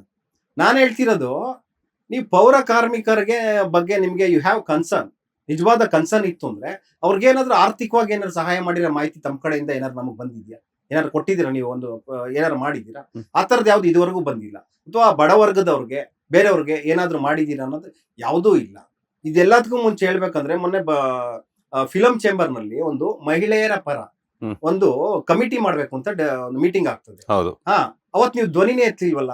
ಅಂದ್ರೆ ಏನು ಮೀಟು ಅನ್ನೋದು ಒಂದ್ 2 ವರ್ಷದಿಂದ ಬಹಳ ದೊಡ್ಡ ಮಟ್ಟದಲ್ಲಿ ಆಗಿತ್ತು. ಅದಾದ್ಮೇಲೆ ಅದಕ್ಕೋಸ್ಕರನೇ ಕೇರಳದಲ್ಲಿ ಅಮ್ಮ ಅಸೋಸಿಯೇಷನ್ ಅಂತ ಇದೆ ಕೇರಳದಲ್ಲಿ, ಅದನ್ನ ಕರ್ನಾಟಕದಲ್ಲೂ ಮಾಡ್ಬೇಕು ಅಂತ ಹೇಳಿ ರಾಜ್ಯ ಮಹಿಳಾ ಅಧ್ಯಕ್ಷರು ನಾಗಲಕ್ಷ್ಮಿ ಬಾಯಿ ಅವರು ಬಂದಿದ್ರು ಫಿಲ್ಮ್ ಚೇಂಬರ್ಗೆ. ಅಲ್ಲಿ ದಯವಿಟ್ಟು ಇಲ್ಲೂ ಒಂದು ಟೀಮ್ ಮಾಡ್ಬೇಕು ಮಹಿಳೆಯರ ಬಗ್ಗೆ ಆಗ್ತಿದೆಯಲ್ಲ, ಏನು ಮಾನಸಿಕವಾಗಿ ಅವ್ರ ಮೇಲೆ ಆಗ್ತಿರ್ತಕ್ಕಂಥ ಹಲವಾರು ಅಕ್ರಮ ಅಥವಾ ಅವ್ರಿಗೆ ತೊಂದರೆಗಳು, ಅದನ್ನ ಹೇಳ್ಕೊಳಕ್ ಒಂದು ಟೀಮ್ ಮಾಡಿ ಅಂತ ಹೇಳಿ ಒಂದೇ ಮೀಟಿಂಗ್ ಆಗಿದ್ದಷ್ಟೇ. ನೀವು ಮಹಿಳೆಯರಿಗೆ ಪರವಾಗಿ ನೀವು ಧ್ವನಿ ಎತ್ತೀರಾ, ಅಥವಾ ನೀವೊಬ್ರು ನಟಿಯಾಗಿದ್ದೀರಾ ಅಲ್ವಾ 10 ವರ್ಷದಿಂದ, ನೀವ್ ಯಾಕಲ್ಲಿ ಧ್ವನಿನೇ ಎತ್ತಿಲ್ವಲ್ಲ? ನಿಮ್ ತರ ಇನ್ನೊಬ್ಳು ಹಲವಾರು ಹೆಣ್ಮಕ್ಳುಗಳು ಕನ್ನಡ ಇಂಡಸ್ಟ್ರಿ ಕೆಲಸ ಮಾಡ್ತಿದ್ದಾರೆ, ಅವ್ರಿಗೂ ಕೂಡ ಒಂದು ಬೆನ್ನೆಲುಬಾಗು ನಿಲ್ಲುವಂತ ಕೆಲಸ ನೀವು ಮಾಡ್ಬೋದಾಗಿತ್ತು. ಅದ್ರ ಬಗ್ಗೆ ನಿಮ್ ಮಾತೇ ಇಲ್ಲ. ಅಟ್ಲೀಸ್ಟ್ ಕಮಿಟಿ ಬೇಕು ಅಂತ ಒಂದು ಪ್ರೆಸ್ ಮೀಟ್ ಅಲ್ಲೂ ಕೂಡ ನೀವು ಹೇಳಿಲ್ಲ. ಅದ್ರ ಬಗ್ಗೆ ನೀವು ನೀವು ಸೈಲೆಂಟ್ ಆಗಿದ್ದೀರಾ. Where is the answer for that? ಅಲ್ಲ, ರಾಗಿಣಿ ಜವಾಬ್ದಾರಿ ಎಲ್ಲಿ ಅಂತ ನಂದೊಂದು ಪ್ರಶ್ನೆ. ರಾಗಿಣಿ ಅವರು ಅಷ್ಟೇ ಅಲ್ಲ, ಇನ್ನೊಂದಷ್ಟು ಜನ ನಟಿಯರು ಸಹ ಅದ್ರ ಬಗ್ಗೆ ಮಾತನಾಡಿಲ್ಲ. ಅಲ್ಲ, ಎಲ್ಲಾರನ್ನೂ ಕೇಳೋದೇನೆ. ಎಲ್ಲರೂ ಕೂಡ ಪ್ರಶ್ನೆಗೆ ಅರ್ಹರೇ, ಎಲ್ಲಾರನ್ನೂ ಕೇಳಲೇಬೇಕು. ಬೇರೆ ನಟಿಯರು ಯಾರಿದ್ದಾರೆ ಎಲ್ಲರೂ ಕೂಡ ಎಲ್ಲರನ್ನೂ ಕೂಡ ಕೇಳೋ ಅಂತದ್ದೇನೆ. ಪರ್ಟಿಕ್ಯುಲರ್ ಆಗಿ ಈ ವಿಡಿಯೋ ಯಾಕೆ ಮಾತಾಡ್ತಾ ಇದ್ದೀನಿ ಅಂತಂದ್ರೆ, ಪೌರ ಕಾರ್ಮಿಕರು ಅಂದ್ರೆ ದೇ ಆರ್ ಇನ್ನೋಸೆಂಟ್ ಸರ್. ಅವರಿಗೆ ಈಕೆ ವಿಡಿಯೋ ಮಾಡ್ಕೊಳಕ್ಕೆ ಅಂತಾನೆ ಮಾಡಿರೋದು ಅವ್ರಿಗೆ ಗೊತ್ತೇ ಇಲ್ಲ ಪಾಪ. ಆಕೆ ಅವ್ರಿಗೆ ಗೊತ್ತೇ ಇಲ್ಲ ಅಂದ್ರೆ ಇಂಡೈರೆಕ್ಟ್ ಆಗಿ ನೀವು ಅವ್ರ ಇನ್ನೋಸೆನ್ಸ್ ನ ನೀವು ಮಿಸ್ಯೂಸ್ ಮಾಡ್ಕೋತಾ ಇದ್ದೀರಾ ಎಲ್ಲೋ ಒಂದು ಕಡೆ. ಇವತ್ತು ದಲಿತ ದುರ್ಬಲ ವರ್ಗ ಮತ್ತೆ ಮೇಲ್ವರ್ಗದವ್ರ ಜೊತೆ ಕಂದಕ ಪ್ರತಿದಿನ ದೊಡ್ಡ ಮಟ್ಟದಲ್ಲಿ ನಿರ್ಮಾಣ ಆಗ್ತಾ ಇದೆ. ಇದೇ ಇಲ್ಲ ಆಗಿರೋದು. ಅವ್ರು ನೋಡಿದ್ರೆ ನನ್ಗೆ ಅಯ್ಯೋ ಅನ್ಸುತ್ತೆ ಪೌರ ಕಾರ್ಮಿಕರನ್ನ. ನೀವ್ ಅವ್ರನ್ನ ಕರ್ಸಿ ನೀವೇನಾದ್ರೂ ಅವ್ರ ಫ್ಯಾಮಿಲಿಗೋ ಇಲ್ಲ SLC ಓದೋ ಮಕ್ಳಿಗೋನೋ ಬಟ್ಟೆ ಕೊಡೋದು ಬೇರೆ ಏನಾರು ಮಾಡ್ರಿ, ನಾನೇ ವೈರಲ್ ಮಾಡ್ತೀನಿ, ನೀವು ಕೂಡ ಮಾಡ್ತೀರಿ. ಇದನ್ನ ಅವ್ರಿಗೆ ಕೇವಲ ಆ ಒಂದು 5 ನಿಮಿಷದಲ್ಲಿ ಅವ್ರನ್ನ ನೀವು ಮೆಚ್ಚಸಕ್ಕೋಸ್ಕರ ನಾಟಕೀಯವಾಗಿ ನೀವು ಮಾಡ್ತೀರಾ ಅಂತಂದ್ರೆ ಇದನ್ನ ನಾನು ಒಪ್ಪಲ್ಲ. ಇದನ್ನ ಯಾರು ಕೂಡ ಇಂಥದ್ದೆಲ್ಲ ಒಪ್ಪೋದಿಲ್ಲ. ಅಲ್ಲಿ ನಿಮ್ಗೆ ನಮಗೆ ಎಂತರ್ಗೂ ಆಲೋಚನೆ ಮಾಡೋ ಅಂತವ್ರಿಗೆ ಈಗ ಸ್ವಲ್ಪ ನಾವೇನೋ ಸ್ವಲ್ಪ ಈಗ ಪತ್ರಿಕಾ ರಂಗದಲ್ಲಿ ಇದ್ದೀರಾ ನೀವು, ನಾವೊಂದು ಮೀಡಿಯಾ ರಂಗದಲ್ಲಿ ಇದೀವಿ. ನಮ್ಗೆ ಅದು ಸ್ವಲ್ಪ ಆಲೋಚನೆ ಮಾಡೋ ಶಕ್ತಿ ಇರೋದ್ರಿಂದ ನಾವು ಖಂಡಿತ ಬೇರೆ ಬೇರೆ ಡೈಮೆನ್ಷನ್ ಒಂದು ವಿಚಾರ ಯೋಚನೆ ಮಾಡ್ಬೇಕಾಗುತ್ತೆ. ಹಾಗಾಗಿ ನೀವು ಒಳ್ಳೆ ಕೆಲಸಗಳು ನಿಜವಾಗ್ಲೂ ಮಾಡಿದ್ರೆ ಕನ್ಸರ್ನ್ ಇಟ್ಕೊಂಡು ಕೆಳವರ್ಗದ ಪರವಾಗಿ ಒಬ್ರು ನಟಿಯಾಗಿ ನಮ್ ದುಡ್ಡನ್ನೇನು ಕನ್ನಡಿಗರ ದುಡ್ಡಲ್ಲಿ ನೀವು ಜೀವನ ನಡೆಸ್ತಾ ಇದೀರಲ್ಲ ಅದನ್ನೊಂದು 20% ಕೊಡ್ತಿದ್ದೀರಾ ಮಾಡ್ತಿದ್ದೀರಾ ಅಂದ್ರೆ ಖುಷಿ ಪಡೋಣ. ನೀವ್ ಹಾಕೊಳ್ಳಿ ನಿಮ್ಮ ಇದು ಏನು ದುಬೈ ಟ್ರಿಪ್ಗಳ ಫೋಟೋ, ಗೋವಾ ಟ್ರಿಪ್ಗಳ ಫೋಟೋ ಎಲ್ಲಾನು ಹಾಕೊಳ್ಳಿ, ತೊಂದ್ರೆ ಇಲ್ಲ. ಅದ್ರ ಜೊತೆಗೆ ಇದನ್ನ ಮಾಡಿ. ಅಲ್ಲಿ ನೀವೇನು ಮಾಡಿಲ್ಲ, ₹1 ನೀವೇನು ಮಾಡಿಲ್ಲ ತಾವುಗಳು. ಆದ್ರೆ ಅದನ್ನ ವೈರಲ್ ಮಾಡ್ಬೇಕು ಅಂತಾನೆ ಅವ್ರ ಜೊತೆ ನೀವು ತಪ್ಕೊಳ್ಳೋದಾಗ್ಲಿ ಅವ್ರಿಗೆ ಇದ್ ಮಾಡೋದು ಕಾಲಿಗೆ ಬೀಳೋ ಅಂತದೆಲ್ಲ ಅವರ ಒಂದು ಇನ್ನೋಸೆನ್ಸ್ ಅಂತ ಕರಿತೀವಿ ನಾವು. ಅದನ್ನ ಎಲ್ಲೋ ಒಂದ್ ಕಡೆ ನೀವು ದುರುಪಯೋಗ ಪಡಿಸ್ಕೊತಾ ಇದ್ದೀರಾ. ಇಂಡೈರೆಕ್ಟ್ ಆಗಿ ದುರುಪಯೋಗ ಆಗ್ತಾ ಇದೆ. ಇದು ಜನಕ್ಕೆ ಅರ್ಥ ಆಗ್ಬೇಕಿದ್ದು. ಇಂಥ ಸಿನಿಮಾ ನಟಿಯರಿಂದ ದೂರ ಇರಿ ಅಂತ ನಾನು ಹೇಳ್ತಾ ಇದ್ದೀನಿ. ಅಂದ್ರೆ ಇವಾಗ ನಿಮ್ ವಾದ ಏನು ಅಂತ, ಬಿಕಾಸ್ ಯಾಕಂತಂದ್ರೆ ಇವಾಗ ಅವ್ರು ಹೇಳ್ತಾರೆ ವೈಯಕ್ತಿಕ ನನ್ನ ಸೋಷಿಯಲ್ ಮೀಡಿಯಾ ನನ್ನ ಖಾತೆ, ನಾನು 4 ಜನರ ಜೊತೆ ವಿಡಿಯೋ ಮಾಡ್ತೀನಿ, ಅದ್ರಲ್ಲಿ ಅಗೌರವ ತರುವಂತದ್ದೇನಿಲ್ಲ, ಪೌರ ಕಾರ್ಮಿಕರು ನಮಸ್ಕಾರ ಮಾಡುವಂತದ್ದು ನಾನು ಹಾಕೊಂತೀನಿ, ನಿಮಗೇನ್ ಪ್ರಾಬ್ಲಮ್ ಅಂತ ಅವ್ರು ಕೇಳ್ತಾರೆ. ಅವಾಗ ಏನ್ ಮಾಡ್ತಾರೆ? ಅದಕ್ಕೆ ನಾನು ಹೇಳ್ತಾ ಇದ್ದೀನಿ, ನೀವು you are not a common man. ನೀವ್ ಯಾರಿಗೂ ಗೊತ್ತೇ ಇಲ್ಲ. ನೀವ್ ಯಾರ ರಾಗಿಣಿ ಬದಲಿಗೆ XYZ ಅನ್ನ ಹೆಸರಿದ್ದಿದ್ರೆ ಯಾವನು ಕೇಳಕ್ಕೆ ಹೋಗಲ್ಲ. ಅದ ಅವಶ್ಯಕತೆನೇ ಇಲ್ಲ. ಅವ್ರನ್ನ ನಾವು ಕ್ವಶನೇಬಲ್ ಅಲ್ಲ. ನಾವು ಅವ್ರಿಗೇನು ಕೊಟ್ಟಿಲ್ಲ, ಅವ ವ್ಯಕ್ತಿಗೂ ನಾವೇನು ಇದ್ ಮಾಡಿಲ್ಲ. ನಮಗೂ ಅವ್ರಿಗೂ ಇಲ್ಲಿ ರಾಗಿಣಿ ಇಡೀ ಕರ್ನಾಟಕಕ್ಕೆ ಉತ್ತರದಾಯಿತ್ವ ಆಗ್ತಾರೆ ಸಿನಿಮಾ ವಿಚಾರ ಬಂದಾಗ. ಸಿನಿಮಾ ಅನ್ನೋದು ಒಂದು ದೊಡ್ಡ ಉದ್ಯಮ. ಅಲ್ಲಿ ಡಾಕ್ಟರ್ ರಾಜ್ಕುಮಾರ್ ಅವರಿಂದ ಹಿಡಿದು ಇವತ್ತಿನ ಉಮಾಶ್ರೀ ಅವರ ತನಕ ಹಲವಾರು ಜನರು ಬಂದಿದ್ದಾರೆ, ಕಲಾವಿದರು ಕೆಲಸ ಮಾಡಿದ್ದಾರೆ. ಅಂಬರೀಷ್ ಅಣ್ಣನಿಂದ ಹಿಡಿದು ಬಹಳಷ್ಟು ಜನ, ನಮ್ ಸುದೀಪ್ ಸರ್ ಇದ್ದಾರೆ, ದರ್ಶನ್, ಬಹಳಷ್ಟು ಜನ ಕೆಲಸ ಮಾಡ್ತಾ ಇದ್ದಾರೆ. ಹಾಗಾಗಿ ಹೆಣ್ಮಕ್ಳುಗಳು ಬಹಳ ಪಂಡ್ರಿಬಾಯಿ ಅವರು, ಅವ್ರು ನೆನ್ಸ್ಕೋಬೇಕು. ಅವರೆಲ್ಲ ನಿಜವಾಗ್ಲೂ ಅವ್ರು ಯಾವತ್ತೂ ಕೂಡ ಈ ತರ ಒಂದು FIR ಹಾಕ್ಸ್ಕೊಂಡಿಲ್ಲ ಸರ್. ಉಮಾಶ್ರೀ ಅವರು ಕೂಡ ನ್ಯಾಷನಲ್ ಅವಾರ್ಡ್ ಬಂದಿದೆ ಅಭಿನಯಕ್ಕೆ. ಎಲ್ಲಿ ಸಿನಿಮಾದಲ್ಲಿ ಅಭಿನಯ ಮಾಡಿರೋದಕ್ಕೆ ಉಮಾಶ್ರೀ ಅವರಿಗೆ ನ್ಯಾಷನಲ್ ಅವಾರ್ಡ್ 2 ಸಲ ಬಂದಿದೆ. ಗುಲಾಬಿ ಟಾಕೀಸ್ ಅಂತ ಒಂದು ಸಿನಿಮಾ, ಆಮೇಲೆ ಇನ್ನೊಂದು ಮಾಡ್ತಾರೆ ಅವರು, ಅದಕ್ಕೆ ನ್ಯಾಷನಲ್ ಅವಾರ್ಡ್. ಅಂತವ್ರ ಮೇಲೆ ಇದುವರೆಗೂ ಏನು ಅವ್ರು ಈ ತರ ಸಮಾಜದಲ್ಲಿ ತಲೆ ತಗ್ಸಂತ ಕೆಲಸ ಯಾವತ್ತೂ ಮಾಡಿಲ್ಲ. ನಾವ್ಯಾಕೆ ಅವ್ರ ಬಗ್ಗೆ ಮಾತಾಡೋಣ? ನೀವು ಒಬ್ರು ಸಿನಿಮಾ ನಟಿಯಾಗಿದ್ದು ನೀವು ಜವಾಬ್ದಾರಿಯುತ ಸ್ಥಾನದಲ್ಲಿ ಇದ್ದೀರಾ, ಅದ್ ಅರ್ಥ ಮಾಡ್ಕೋಬೇಕು. 2021ರಲ್ಲಿ ನಿಮ್ ಮೇಲೆ ಕೇಸ್ ಆದಾಗ ಇಡೀ ಸ್ಟೇಟ್ ಗೊತ್ತಾಗೋಯ್ತು ತಾವ್ ಎಂತ ಕೆಲಸ ಮಾಡ್ತಿದ್ದೀರಾ, ಏನೇನ್ ಮಾಡ್ತಿದ್ದೀರಾ ಅಂತ. ಅಲ್ಲೊಂದು ನಾನು ಹೆಸರು ಯೂಸ್ ಮಾಡಿದ್ದೆ, ವೇಶ್ಯೆ ಅಂತ. ಅದ್ರ ಬಗ್ಗೆ ಬಹಳಷ್ಟು ಚರ್ಚೆ ನಡೀತಾ ಇದೆ. ಕನ್ನಡ ಭಾಷೆಯಲ್ಲಿ ವೇಶ್ಯೆ ಅನ್ನೋದನ್ನ, ಆಡು ಭಾಷೆಯಲ್ಲಿ ವೇಶ್ಯೆಗೆ ಇನ್ನೊಂದು ಪದ ಇದೆ, ನಾನು ಅದನ್ನ ಬಳಸಕ್ ಹೋಗಿಲ್ಲ. ಅದನ್ನ ನನಗೆ ಗೊತ್ತಿದೆ ಏನ್ ಗೌರವ ಕೊಡ್ಬೇಕಂತ ಹೇಳಿ. ವೇಶ್ಯ ಅನ್ನೋದನ್ನ ಮಾತ್ರ ಬಳಸಿದ್ದೀನಿ ಅಷ್ಟೇ, ಅದಕ್ಕಿಂತ ಇನ್ನೂ ಕೆಟ್ಟ ಪದ ಬಳಸಿಲ್ಲ. ತಾವು ಮಾಡ್ತಿರ್ತಕ್ಕಂಥ ಬಹಳಷ್ಟು ಮಾಹಿತಿಗಳು ನೀವೇನು ಮಾಡ್ತಿದ್ದೀರಾ ಅಂದ್ರೆ ಸಿನಿಮಾಗಳು ನಿಮ್ಗೆ ಇವಾಗ ಆಲ್ಮೋಸ್ಟ್ ಸ್ಟಾಪ್ ಆಗಿ ಹೋಗಿದೆ. ಸೊ ಈ ಸಿನಿಮಾದಲ್ಲಿ ಸಿಕ್ಕಿರೋ ಅಷ್ಟೂ ಹೆಸರನ್ನ ಈ ಕಡೆ ಬಳಸ್ಕೊಂಡು ಈ ತರ ಸ್ನೇಹಿತನ ಅಂದ್ರೆ ಅವನೊಬ್ಬ RTO ದಲ್ಲಿ ಕೆಲಸ ಮಾಡ್ತಿದ್ದ ಕ್ಲರ್ಕ್, ಅವನಿಗೆ ಕೆಲಸ ಹೋಯ್ತದು, ಅವ್ನ ಕೆಲಸ ಕಳ್ಕೊಂಡ ಆತ. BK ರವಿಶಂಕರ್ ಇವತ್ತು ಕೆಲಸ ಇಲ್ಲ ಅವನಿಗೆ, ಆಯ್ತಾ, ಅವ್ನ ಕೆಲಸ ಹೋಯ್ತು. ಆಮೇಲೆ ರಾಹುಲ್ ಶೆಟ್ಟಿ, ಈ ತರದ ಬಹಳಷ್ಟು ದೊಡ್ಡ ಟೀಮ್ ಇದೆ. ನೀವು ಹೊರಗಡೆ ಹೇಳ್ಕೊಳ್ಳೋದೇನಂತ ನಾನು ಕನ್ನಡ ಫಿಲಂ ಆಕ್ಟರ್. ನೀವು ಹೇಳ್ಕೊತೀರಾ, ಮಾಡ್ತಿರೋದ್ ನೋಡಿದ್ರೆ ಕತ್ತಲ ಲೋಕದಲ್ಲಿ ಈ ತರ ಅಂಡರ್ ಗ್ರೌಂಡ್ ಅಲ್ಲಿ ಮಾಡ್ತಕ್ಕಂಥ ಇವೆಲ್ಲ ಕೆಲಸಗಳು. ಇದು ತುಂಬಾ ದೊಡ್ಡ ಕೇಸ್ ಏನೇ ಇದು. ಹಾಗಾಗಿ ಆ ಕೋಪ ನಮ್ಗೆ ಇನ್ನೂ ಇದೆ ಸರ್, ಖಂಡಿತ ಇದೆ. ಅವರ ನಿರಪರಾಧಿಯಾಗಿ ಇನ್ನೂ ಏನ್ ಬಂದಿಲ್ಲ. ಹಾಗಾಗಿ ಇಂಥ ಸಂದರ್ಭದಲ್ಲಿ ನಿಜವಾಗ್ಲೂ ನಿಮಗೆ ನಿಮ್ಮ ಪ್ರಾಯಶ್ಚಿತ್ತ ಮಾಡ್ಕೋತೀರಾ, ಈ ತರ ನಾನು ಮಾಡದ್ನಪ್ಪ. ಇದು 2025, ಇದು 2021 ಅರೆಸ್ಟ್ ಆಗಿತ್ತು ಸರ್ ಅವರು. ಅದಕ್ಕಿಂತ ಮುಂಚೆ ಅದೇ ಒಂದು ತುಪ್ಪ ಬೇಕಾ ತುಪ್ಪ ಅಂತ ಹಾಡು ಒಂದ್ ಸಿನಿಮಾದಲ್ಲಿ ಬಂದಿತ್ತು, ಅದೆಲ್ಲ ಹಿಟ್ಟಾಯ್ತು. ಅದೊಂದು ಮೂಮೆಂಟ್ ಅಷ್ಟೇ. ಅದಾದ್ಮೇಲೆ ಇವ್ರಿಗೆ ಯಾವ ಸಿನಿಮಾಗಳು ಸಿಕ್ಲಿಲ್ಲ. ಆಮೇಲೆ ಒಂದ್ ಸಿನಿಮಾ ಐಟಮ್ ಡ್ಯಾನ್ಸ್ ಮಾಡೋದಕ್ಕೆಲ್ಲ ಫಿಕ್ಸ್ ಆಗೋದ್ರು. ಆಮೇಲೆ ತಮಿಳು ತೆಲುಗಲ್ಲೆಲ್ಲ ಕುಣಿಯೋದು, ಅದೆಲ್ಲ ಒಂದು ಸಿನಿಮಾಗೆ ಅದೇ ಅರೆ ಬರೆ ಬಟ್ಟೆ ಅಂದ್ರಲ್ಲ, ಅದನ್ನ ಮಾಡ್ತಾರೆ. ದುಡ್ಡು ಸಿಗುತ್ತೆ 10 ಲಕ್ಷ 20 ಲಕ್ಷ ಅಂದ್ರೆ ಅರೆ ಬರೆ ಬಟ್ಟೆನೂ ಹಾಕೋತಾರೆ, ಬಿಕಿನಿನೂ ಹಾಕೋತಾರೆ. They don't mind it all. ಅದು ಅವರ ಇಷ್ಟ ಅಲ್ವಾ? ಅದನ್ನೇ ನಾನು ಹೇಳ್ತಾ ಇರೋದು. ಅದನ್ನ ನಾನು ಹೇಳ್ತಿರೋದು, ನಾನು ಸುಳ್ಳು ಹೇಳ್ತಿಲ್ಲ. ನೀವೇನ್ ಮಾಡ್ತೀರ ಅದು ಹೇಳ್ತಿದ್ದೀನಿ. ಯಾಕೆಂದ್ರೆ ನಿಮ್ ಬಗ್ಗೆ ಮಾತಾಡಕ್ ರೈಟ್ಸ್ ನಮ್ಗಿದೆ. ನಿಮ್ ಬಗ್ಗೆ ನಿಮ್ ರೈಟ್ಸ್ ಅದು. ನೀವು ನಾನು ಹಾಕೋತೀನಿ ನನ್ನ ರೈಟ್ಸ್ ಅಂತ ನೀವು ಹೇಳ್ಬೋದು. ಆದ್ರೆ ನೀವು ಕನ್ನಡ ಚಿತ್ರರಂಗವನ್ನ ನೀವು ರೆಪ್ರೆಸೆಂಟ್ ಮಾಡ್ತಿರೋ ಸಂದರ್ಭದಲ್ಲಿ ನಾವು ನಿಮ್ಗೆ ಕೇಳ್ಬೇಕಾಗ್ತದೆ. ಸರ್, ಎಷ್ಟೋ ನಟಿಮಣಿಯರು ಈಗಿನ ಕಾಲದಲ್ಲಿ ಅಂತಂದ್ರೂ ಕೂಡ ಸುಮಾರು ಜನ ನಟಿಮಣಿಯರು ಬಿಕಿನಿ ತೊಟ್ಟು ಬೀಚ್ ಸೈಡ್ ಅಲ್ಲೆಲ್ಲ ಫೋಟೋ ಶೂಟ್ಸ್ ಮಾಡುವಂತದ್ದಾಗಿರ್ಬೋದು, ರ್ಯಾಂಪ್ ವಾಕ್ ತರ ಮಾಡ್ಕೊಳ್ಳುವಂತದ್ದಾಗಿರ್ಬೋದು, ಬಿಕಿನಿ ತೊಟ್ಟು ರೀಲ್ಸ್ ಗಳನ್ನ ಮಾಡುವಂತದ್ದು. ಅವ್ರು ಯಾರಿಗೂ ನೀವು ಕ್ವಶನ್ ಮಾಡದೇ ಇರುವಂತದ್ದು, ಪರ್ಟಿಕ್ಯುಲರ್ ಆಗಿ ರಾಗಿಣಿ ಅವರನ್ನೇ ಏನಕ್ಕೆ ಟಾರ್ಗೆಟ್ ಮಾಡ್ತಿದ್ದೀರಾ ಅಂತ ಹೇಳ್ಬಿಟ್ಟು. ಎಲ್ಲರೂ NDPS ಆಕ್ಟ್ ಅಲ್ಲಿ FIR ಹಾಕ್ಸ್ಕೊಂಡು ಜೈಲ್ಗೆ ಹೋಗಿಲ್ಲ. ಅಂದ್ರೆ ನಿಮ್ಮ ವಾದ ಏನು? NDPS ಆಕ್ಟ್ ಅಲ್ಲಿ ಯಾರು ಜೈಲ್ಗೆ ಹೋಗಿದ್ದಾರೆ ಅವ್ರು ನಿಮ್ಮ ಟಾರ್ಗೆಟ್? NDPS ಆಕ್ಟ್ ಅನ್ನೋದು ಬಹಳ ಸೀರಿಯಸ್ ಆದ ಆಕ್ಟ್. ಅದು ಬಹಳ ದೊಡ್ಡ ಅಪರಾಧ. ಅದು ಸಣ್ಣ ಈಗೇನು ಬಿಕಿನಿ ಹಾಕೊಂಡು ಓಡಾಡ್ತಾರೆ, ಅದು ಬಿಕಿನಿ ಹಾಕೊಂಡು ಓಡಾಡೋದು, ಅರೆ ಬರೆ ಬಟ್ಟೆ ತೊಡ್ಕೊಂಡು ಓಡಾಡೋದು, ಇವೆಲ್ಲ ಇದಾವಲ್ಲ, ಇದಕ್ಕಿಂತ ಮೀರಿದ ಗ್ರೀವಿಯನ್ಸ್ ಇರತಕ್ಕಂತ ಅಪರಾಧ NDPS ಆಕ್ಟ್ ಅದು. ಅದಕ್ಕಾಗಿ ಅದು ಕ್ರೂರವಾದ ಶಿಕ್ಷೆ ಇದೆ ಅದಕ್ಕೆ 10 ವರ್ಷಗಳ ಕಾಲ. ಹಾಗಾಗಿ ಅದನ್ನ ಹಾಕ್ಸ್ಕೊಂಡಿರೋ ಇನ್ನೊಬ್ಳು ಕೂಡ ಇದ್ದಾಳೆ ಅಂದ್ರೆ ಅವಳನ್ನು ಕೂಡ ನಾನು ಪ್ರಶ್ನೆ ಮಾಡ್ತೀನಿ.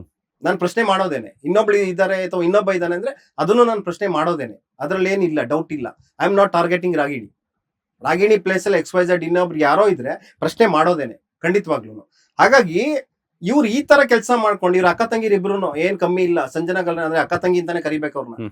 ಸಂಜನಾ ಗರ್ಲರಿ ಹತ್ರ ಇವತ್ತು 9 ಕಾರುಗಳಿದೆ, ಆಡಿಯಿಂದ ಹಿಡಿದು BMW ಇಂದ ಹಿಡಿದು ಏನ್ ಮಾಡಿರೋದು 18 ಸಿನಿಮಾಗಳು. ಪಾಪ ನಿಮ್ಗೆ ನೀವೇನ್ ನ್ಯಾಷನಲ್ ಅವಾರ್ಡ್ ಬಂದಿರೋ ಅಂತ ನಟಿ ಏನಲ್ಲ. ಆ ದಂಡುಪಾಳ್ಯದಲ್ಲಿ ಬೆನ್ ತೋರ್ಸೋದೆಲ್ಲ ಮಾಡಿದ್ರಿ ವಿವಾದಗಳು. ಏನ್ ಈ ಸಮಾಜಕ್ಕೆ ಏನ್ ಸಂದೇಶ ಕೊಡಕ್ ಹೋಗಿದ್ದೀರಾ? ಈ ಡ್ರಗ್ಸ್ ವಿಚಾರ ಬಂದಾಗ ಇವ್ರಿಬ್ರು ಸೇರ್ಕೊಂಡೇನೆ ಸಿಗಾಕೊಂಡ್ರು. ರಾಗಿಣಿ ಸಂಜನಾ ಕೋಟ್ಯಾಂತರ ರೂಪಾಯಿ ಆಸ್ತಿ ಮಾಡ್ಕೊಂಡಿದ್ದೀರಾ. ಕೋಟ್ಯಾಂತರ ರೂಪಾಯಿ ಆಸ್ತಿ ಸಿನಿಮಾದಿಂದ ಬಂದಿರೋ ಪೇಮೆಂಟ್ಗಳಲ್ಲ, ಹೊರಗಡೆಯಿಂದ ಬರೋದು. ಯಾವ ರಾಜಕಾರಣಿಯನ್ನ ಹೋಗಿ ಯಾವಾಗ ಭೇಟಿ ಮಾಡ್ತೀರಾ, ಯಾವ ರೆಸಾರ್ಟ್ ಅಲ್ಲಿ ನಿಮ್ಗೆ ಬುಕ್ ಆಗಿರುತ್ತೆ, ಯಾರು ನಿಮಗೆ ಫ್ಲೈಟ್ ಟಿಕೆಟ್ ಬುಕ್ ಮಾಡ್ಕೊಡ್ತಾರೆ, ಇವೆಲ್ಲ ಮಾಡ್ತಾ ಇದೀರಲ್ಲ, ಇದೇನ್ ಸಮಾಜಕ್ಕೆ ಒಳ್ಳೆ ಸಂದೇಶ ಕೊಡೋಂಥದ್ದು ಇದು? ಓಕೆ, ಇಷ್ಟೆಲ್ಲ ಮಾತಾಡಿದ್ರಲ್ಲ, ಇದ್ರ ಸಾಕ್ಷಿಗಳೇನಿದೆ ನಿಮ್ಮ ಹತ್ರ? ಖಂಡಿತ ಕೊಡ್ತೀನಿ ಸರ್. ಅದಕ್ಕೆ ಎಲ್ಲ ಇದೆ, ಖಂಡಿತ ಇದೆ. ಯಾವ ಮಿನಿಸ್ಟರ್ ಇವರ ಸುಪ್ರೀಂ ಕೋರ್ಟ್ ಇಂದ ಬೇಲ್ ನ ತಗೊಳ್ಳೋದಿಕ್ಕೆ ಯಾವ ಸಹಾಯ ಮಾಡಿದ್ರು? ಇಡೀ ಕೇಸ್ ನಲ್ಲಿ ರಾಗಿಣಿ ಅವರು 1 ರೂಪಾಯಿ ಖರ್ಚು ಮಾಡಿಲ್ಲ. ಅವ್ರ ಕಡೆಯಿಂದ 1 ರೂಪಾಯಿ ಲಾಯರ್ಗೆ ಹೋಗಿಲ್ಲ. ಅವರ ಲಾಯರ್ ಖರ್ಚುಗಳೆಲ್ಲ ನೋಡ್ಕೊಂಡಿರೋರೆ ಬೇರೆ ಒಬ್ಬ ಮಿನಿಸ್ಟರ್. ಇದೆಲ್ಲ ಯಾರ ಮೂಲಕ ನಡೀತಾ ಇದೆ? ಆ ಸರ್ಕಲ್ ಯಾರ್ದಿದೆ? ಆಮೇಲೆ ಎಷ್ಟು ನಿರ್ಮಾಪಕರುಗಳಿಗೆ ಇವ್ರ ಸಿನಿಮಾ ಒಪ್ಕೊಂಡ್ಮೇಲೆ ಏನು ಟಾರ್ಚರ್ ಕೊಡ್ತಾರೆ ಸಿನಿಮಾ ಮುಗಿಸೋ ಹೊತ್ತಿಗೆ? ಅವ್ರ ಡಿಮ್ಯಾಂಡ್ಸ್ ಗಳೇನು? ಆಮೇಲೆ ಜಾಸ್ತಿ ಪೇಮೆಂಟ್ ಸಿನಿಮಾಗಿಂತ ಇನ್ನೆಲ್ಲ ಸಿಗುತ್ತೆ ಅಂದ್ರೆ ಈ ಸಿನಿಮಾ ಬಿಟ್ಬಿಟ್ಟು ಹೋಗೋದು. ಬಹಳಷ್ಟು ಇದಾವೆ ಸರ್ ಅವ್ರ ಆಕ್ಟಿವಿಟೀಸ್ಗಳು, ಬಹಳಷ್ಟಿದೆ.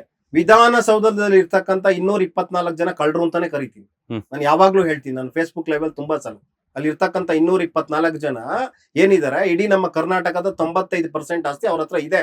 ಇನ್ನು 5% ಆಸ್ತಿ 95% ಜನರ ಹತ್ರ ಇದೆ. ಎಂತ ವಿಷಾದ ನೋಡಿ. ಹಾಗಾಗಿ ಇವ್ರ ಸಂಪರ್ಕಗಳೆಲ್ಲ ಸಿನಿಮಾಗಳು ಇಲ್ದಿದ್ದಾಗ ರಾಜಕೀಯದವರು, IPS ಆಫೀಸರ್ಗಳು, IAS ಆಫೀಸರ್ಗಳು, ಇವ್ರು ಹೇಳ್ತಾರೆ ಒಂದ್ಸಲ ಫೋನ್ ನಲ್ಲಿ, ನಿಮ್ ಮಾಧ್ಯಮದವ್ರು ಫೋನ್ ಮಾಡಿದಾಗ ಯಾವ್ದೋ ಒಂದು ಕೇಸ್ ಬಗ್ಗೆ ಮಾತಾಡ್ಬೇಕಾದ್ರೆ ನನಗೆ ದಿನಕ್ಕೆ ಸರ್ ಲಕ್ಷಾಂತರ ಮೆಸೇಜ್ಗಳು ಬರ್ತವೆ. ರಾಗಿಣಿ ನಂಬರ್ ಯಾರಿಗೆ ಸರ್ ಗೊತ್ತು? ಲಕ್ಷಾಂತರ ಮೆಸೇಜ್ ಯಾರು ಕಳಿಸ್ತಾರೆ ರಾಗಿಣಿ? ರಾಗಿಣಿ ನಂಬರ್ ಪಾಪ ಯಾರಿಗೂ ಗೊತ್ತಿರಲ್ಲ ಅಲ್ವಾ, 3 ತಿಂಗಳಿಗೆ ಒಂದು ನಂಬರ್ ಚೇಂಜ್ ಮಾಡಿ ಲಕ್ಷಾಂತರ ಮೆಸೇಜ್ ಬರುತ್ತೆ ಸರ್, ನಾನು ಯಾರಿಗೆ ರಿಪ್ಲೈ ಮಾಡೋದು, ನಾನು ತುಂಬಾ ಅವ್ರು ಹೆಂಗ್ ಬೇಕು ಹಂಗೆ ಹೇಳ್ಕೊಂತಾರೆ. They are doing marketing strategy. ನಾನು ಹೇಳ್ತಿರೋದು ಇಷ್ಟೇ ಸರ್, ಬೇರೆ ಮಹಿಳೆಯರು ಇದ್ದೀರಾ ಅಂತ ಕೇಳ್ತಿದ್ರೆ, ಬೇರೆ ಮಹಿಳೆಯರು ಕೂಡ ಇಂಥ ಅಪರಾಧ ಕೃತ್ಯದಲ್ಲಿ ಭಾಗಿಯಾಗಿದ್ರೆ ಖಂಡಿತ ಅವರು ಕೂಡ ಕ್ವಶನೇಬಲ್ಲೇನೆ, ಯಾಕೆಂದ್ರೆ ಇದು ಸಿನಿಮಾ ರಂಗ ಅಂತ ಬಂದಾಗ ಸರ್ ಎಲ್ಲ ಒಂದ್ ಕಡೆ ನಮ್ಗೆ ನೋವಾಗುತ್ತೆ. ಒಳ್ಳೊಳ್ಳೆ ಹೆಸರು ಮಾಡಿಟ್ಟು ಹೋಗಿದ್ದಾರೆ, ಒಳ್ಳೊಳ್ಳೆ ಹೆಸರನ್ನ ದಾಖಲು ಮಾಡಿ ಕನ್ನಡ ಚಿತ್ರರಂಗ ಅಂದ್ರೆ ಪುಟ್ಟಣ್ಣ ಕಣಗಾಲ್ ಅವರಿಂದ ಹಿಡಿದು ಬಹಳಷ್ಟು ಜನ ಇಲ್ಲಿ ಒಳ್ಳೆ ಹೆಸರು ಮಾಡಿಟ್ಟು ಕನ್ನಡ ಚಿತ್ರರಂಗಕ್ಕೆ ಒಂದು ಗತ್ತು ಕೊಟ್ಟು ಹೋಗಿದ್ದಾರೆ. ಒಂದು ದೊಡ್ಡ ಸಂಭ್ರಮ ಅದು ನಮ್ಗೆ, ಆಯ್ತಾ.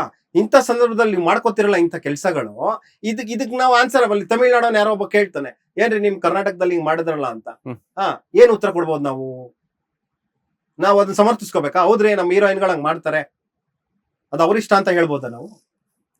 ಓಕೆ, ಇವಾಗ ನೀವು ಇಷ್ಟೆಲ್ಲ ಮಾತನಾಡ್ತಿದ್ರಿ, ಸೊ ನಿಮ್ಮ ಹತ್ರ ಸಾಕ್ಷಿಗಳಿದೆ, ಪುರಾವೆಗಳಿದೆ, ಸೊ ಯಾಕೆ ನೀವು ಅದನ್ನ ಸಬ್ಮಿಟ್ ಮಾಡ್ಬಿಟ್ಟು ಇದನ್ನ ಮಾಡಬಾರ್ದಾಗಿತ್ತು? ಅದನ್ನೇ ನಾನು ಹೇಳ್ತಾ ಇರೋದು ನಿಮ್ಗೆ. ಇಂಥ ದೊಡ್ಡ ಕೇಸ್ ಆದಾಗ ಅದಕ್ಕೆ 10 ವರ್ಷ ಜೈಲು ಶಿಕ್ಷೆ ಆಗ್ಬೇಕಾಗಿತ್ತು.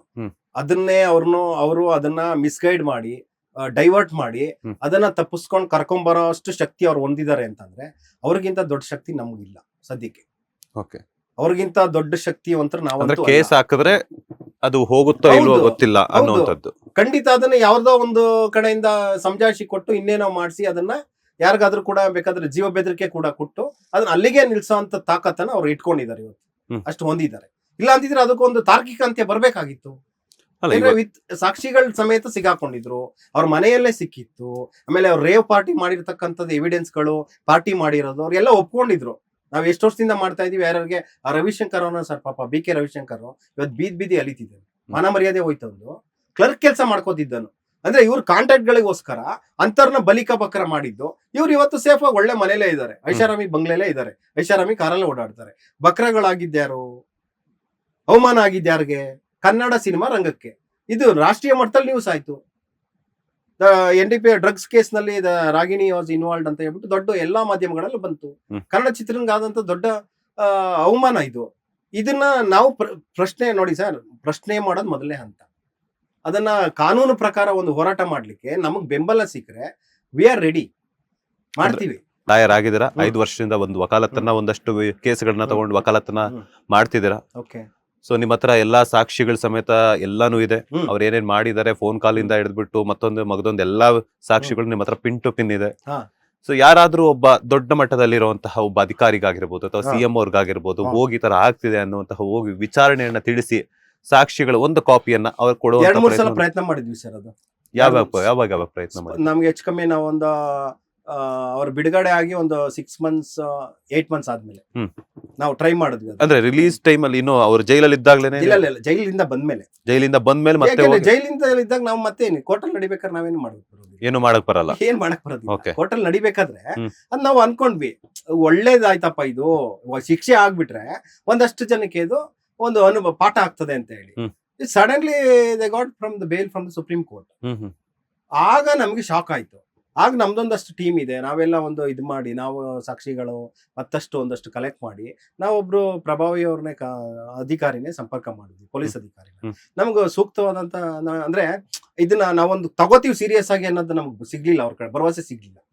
ಸರ್ ನೋಡಿ ನಾನ್ ಮಾಡ್ತೀನಿ, ಮಾಡಿದ್ರು ನೆಕ್ಸ್ಟ್ ಸ್ಟೇಜ್ಗೆ ಹೋದಾಗ ಸರ್ ಅದ್ರಲ್ಲಿ ಕಟ್ ಆಗುತ್ತೆ ಅನ್ನೋ ತರದ ಬಂದಾಗ ನಾವು ಸ್ವಲ್ಪ ಮತ್ತೆ ಯೋಚನೆ ಮಾಡ್ಬೇಕಾಯ್ತು.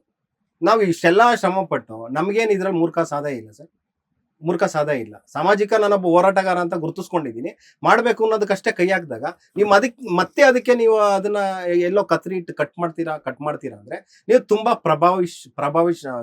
ಪ್ರಭಾವಿಗಳಾಗಿದ್ದೀರಾ. ಹಾಗಾಗಿ ನಮ್ಗೂ ಕೂಡ ಒಂದು ದೊಡ್ಡ ಒಂದು ಶಕ್ತಿ ಬೇಕಾಗ್ತದೆ ಇಂಥವ್ರ ವಿರುದ್ಧ ಹೋರಾಡ್ಬೇಕು ಅಂತಂದ್ರೆ. ನಾನೇ ಮಾಡ್ಬೇಕು ಅಂತಿಲ್ಲ. ಈಗ ನೋಡಿ, ನೀವು ತುಂಬಾ ಒಳ್ಳೆ ಕೆಲಸ ಮಾಡ್ತೀನಿ. ನಾನು ನಿಮ್ಮ ಬಾಸ್ ಟಿವಿಗೆ ನಾನು ಥ್ಯಾಂಕ್ಸ್ ಹೇಳಕ್ ಇಷ್ಟಪಡ್ತೀನಿ. ಯಾಕೆಂದ್ರೆ ವಿಷಯ ನೋಡಿ ಚಿಕ್ಕದೇ ಇದು. ಪೌರ ಕಾರ್ಮಿಕರನ್ನ ರಾಗಿಣಿಯವರು ಒಂದು ಅಪ್ಕೊಂಡು ಮುದ್ದಾಡ್ತಾರೆ. ಇಲ್ಲಿಂದ ಸ್ಟಾರ್ಟ್ ಆಗಿದ್ದು. ಇಷ್ಟು ಮಾತಾಡ್ತಿದೀವಿ ಅಂತಂದ್ರೆ ಖಂಡಿತ ಕರ್ನಾಟಕದ ಜನತೆಗೆ ಒಂದು ಮೆಸೇಜ್ ಹೋಗ್ಬೇಕು. ಇಲ್ಲಿ ಒಳಗಡೆ ಏನ್ ಆಕ್ಚುಲಿ ಇದು ಅಂತ ಹೇಳ್ಬಿಟ್ಟು ಫ್ಯಾಕ್ಟ್ಗಳೇನು ಅಂತ ಅವ್ರಿಗೆ ಗೊತ್ತಾಗುತ್ತೆ. ಅದಕ್ಕೆ ಇಷ್ಟೆಲ್ಲ ಮಾತಾಡ್ತಾ ಇರೋದು. ಪೌರ ಕಾರ್ಮಿಕರನ್ನ ನೀವು ತಪ್ಕೊಂಡ ತಕ್ಷಣ ಅವ್ರಿಗೇನು ಕೊಂಬೆ ಅಂತೂ ಬರಲ್ಲ, ಅವ್ರಿಗೆ ಗೊತ್ತೂ ಆಗಲ್ಲ ಪಾಪ ಪೌರ ಕಾರ್ಮಿಕರಿಗೆ. ಈಕೆ ನಮ್ಮನ್ನ ತಪ್ಕೊಂಡು ನಮ್ಮ ಒಂದು ಇನೋಸೆನ್ಸಿನ ಮಿಸ್ಯೂಸ್ ಮಾಡ್ಕೋತಿದ್ದಾಳೆ, ಇದನ್ನು ವಿಡಿಯೋ ಮಾಡ್ಕೋತಿದ್ದಾರೆ ಇವರು ಅಂತ ಹೇಳ್ಬಿಟ್ಟು. ನೀವು ಮಾಡಿ. ನಿಮ್ಮ ಹತ್ರ ಸಾಕಷ್ಟು ಆರ್ಥಿಕವಾಗಿ ಸದೃಢರಾಗಿದ್ದೀರಿ, ಇಷ್ಟೇ ಮಾಡಿ ಅಂತ ಕೇಳಲ್ಲ. ಅವ್ರು ನಿಜವಾಗ್ಲೂ ಅದು ವಾಸ್ತವಿಕವಾಗಿ ಹೆಲ್ಪ್ ಆಗೋಂಥದ್ದು ಏನಾದ್ರು ಮಾಡಿದ್ರೆ ವಿ ಕ್ಯಾನ್ ಅಪ್ರಿಷಿಯೇಟ್. ಯಾಕೆಂದ್ರೆ ನೀವು ಕ್ವಶನೇಬಲ್ಲೇನೆ, ಒಂದೇ ಸಿನಿಮಾ ಮಾಡಿದ್ರು ನೀವು ಕ್ವಶನೇಬಲ್, ಯು ರೆಪ್ರೆಸೆಂಟಿಂಗ್ ಸ್ಯಾಂಡಲ್ವುಡ್. ಹಾಗಾಗಿ ಜನಕ್ಕೆ ಒಂದು ಒಳ್ಳೆ ವಿಷಯ ತಲುಪಿಸೋ ಕೆಲಸ ತಾವು ಮಾಡ್ತಾ ಇದ್ದೀವಿ. ಈ ಒಳಗಡೆ ಅಂಶಗಳು ಇನ್ನೂ ಸರ್ ಗೊತ್ತಾಗಬೇಕು, ಇನ್ನೂ ಬಹಳಷ್ಟಿದೆ. ನೀವು ಬರೀತಾ ಒಂದೊಂದಷ್ಟು ವಿಚಾರಗಳ ಬಗ್ಗೆನೂ ಸಹ ನೀವು ಇನ್ಫಾರ್ಮೇಶನ್ ಕೊಟ್ಟಿದ್ದೀರಾ, ಒಂದಷ್ಟು ನಿಮ್ಮ ಬರವಣಿಗೆಯಲ್ಲಿ ತೋರಿಸಿದ್ದೀರಾ ನಿಮ್ಮ ಸೋಷಿಯಲ್ ಮೀಡಿಯಾ ಖಾತೆಯಲ್ಲಿ. ಸಾಮಾನ್ಯವಾಗಿ ಒಂದು ಹೆಣ್ಣಿಗೆ ಗೌರವ ಕೊಡುವಂತದ್ದು ನಮ್ಮ ಭಾರತೀಯರಾಗಿ ನಮ್ಗೆ ದೊಡ್ಡವರು ಕಲಿಸ್ಕೊಟ್ಟಿರುವಂತಹ ಒಂದು ಹೌದು ವಿದ್ಯೆ ಅಂತಾನೆ ಹೇಳ್ಬೋದು. ಹೌದು. ಯಾಕಂತಂದ್ರೆ ಒಂದು ಹೆಣ್ಮಗಳಿಗೆ ಗೌರವ ಕೊಡಬೇಕು ಅನ್ನುವಂಥ ತಲತಲಾಂತರಗಳಿಂದ ನಡ್ಕೊಂಡ್ ಬಂದಿರುವಂತದ್ದು.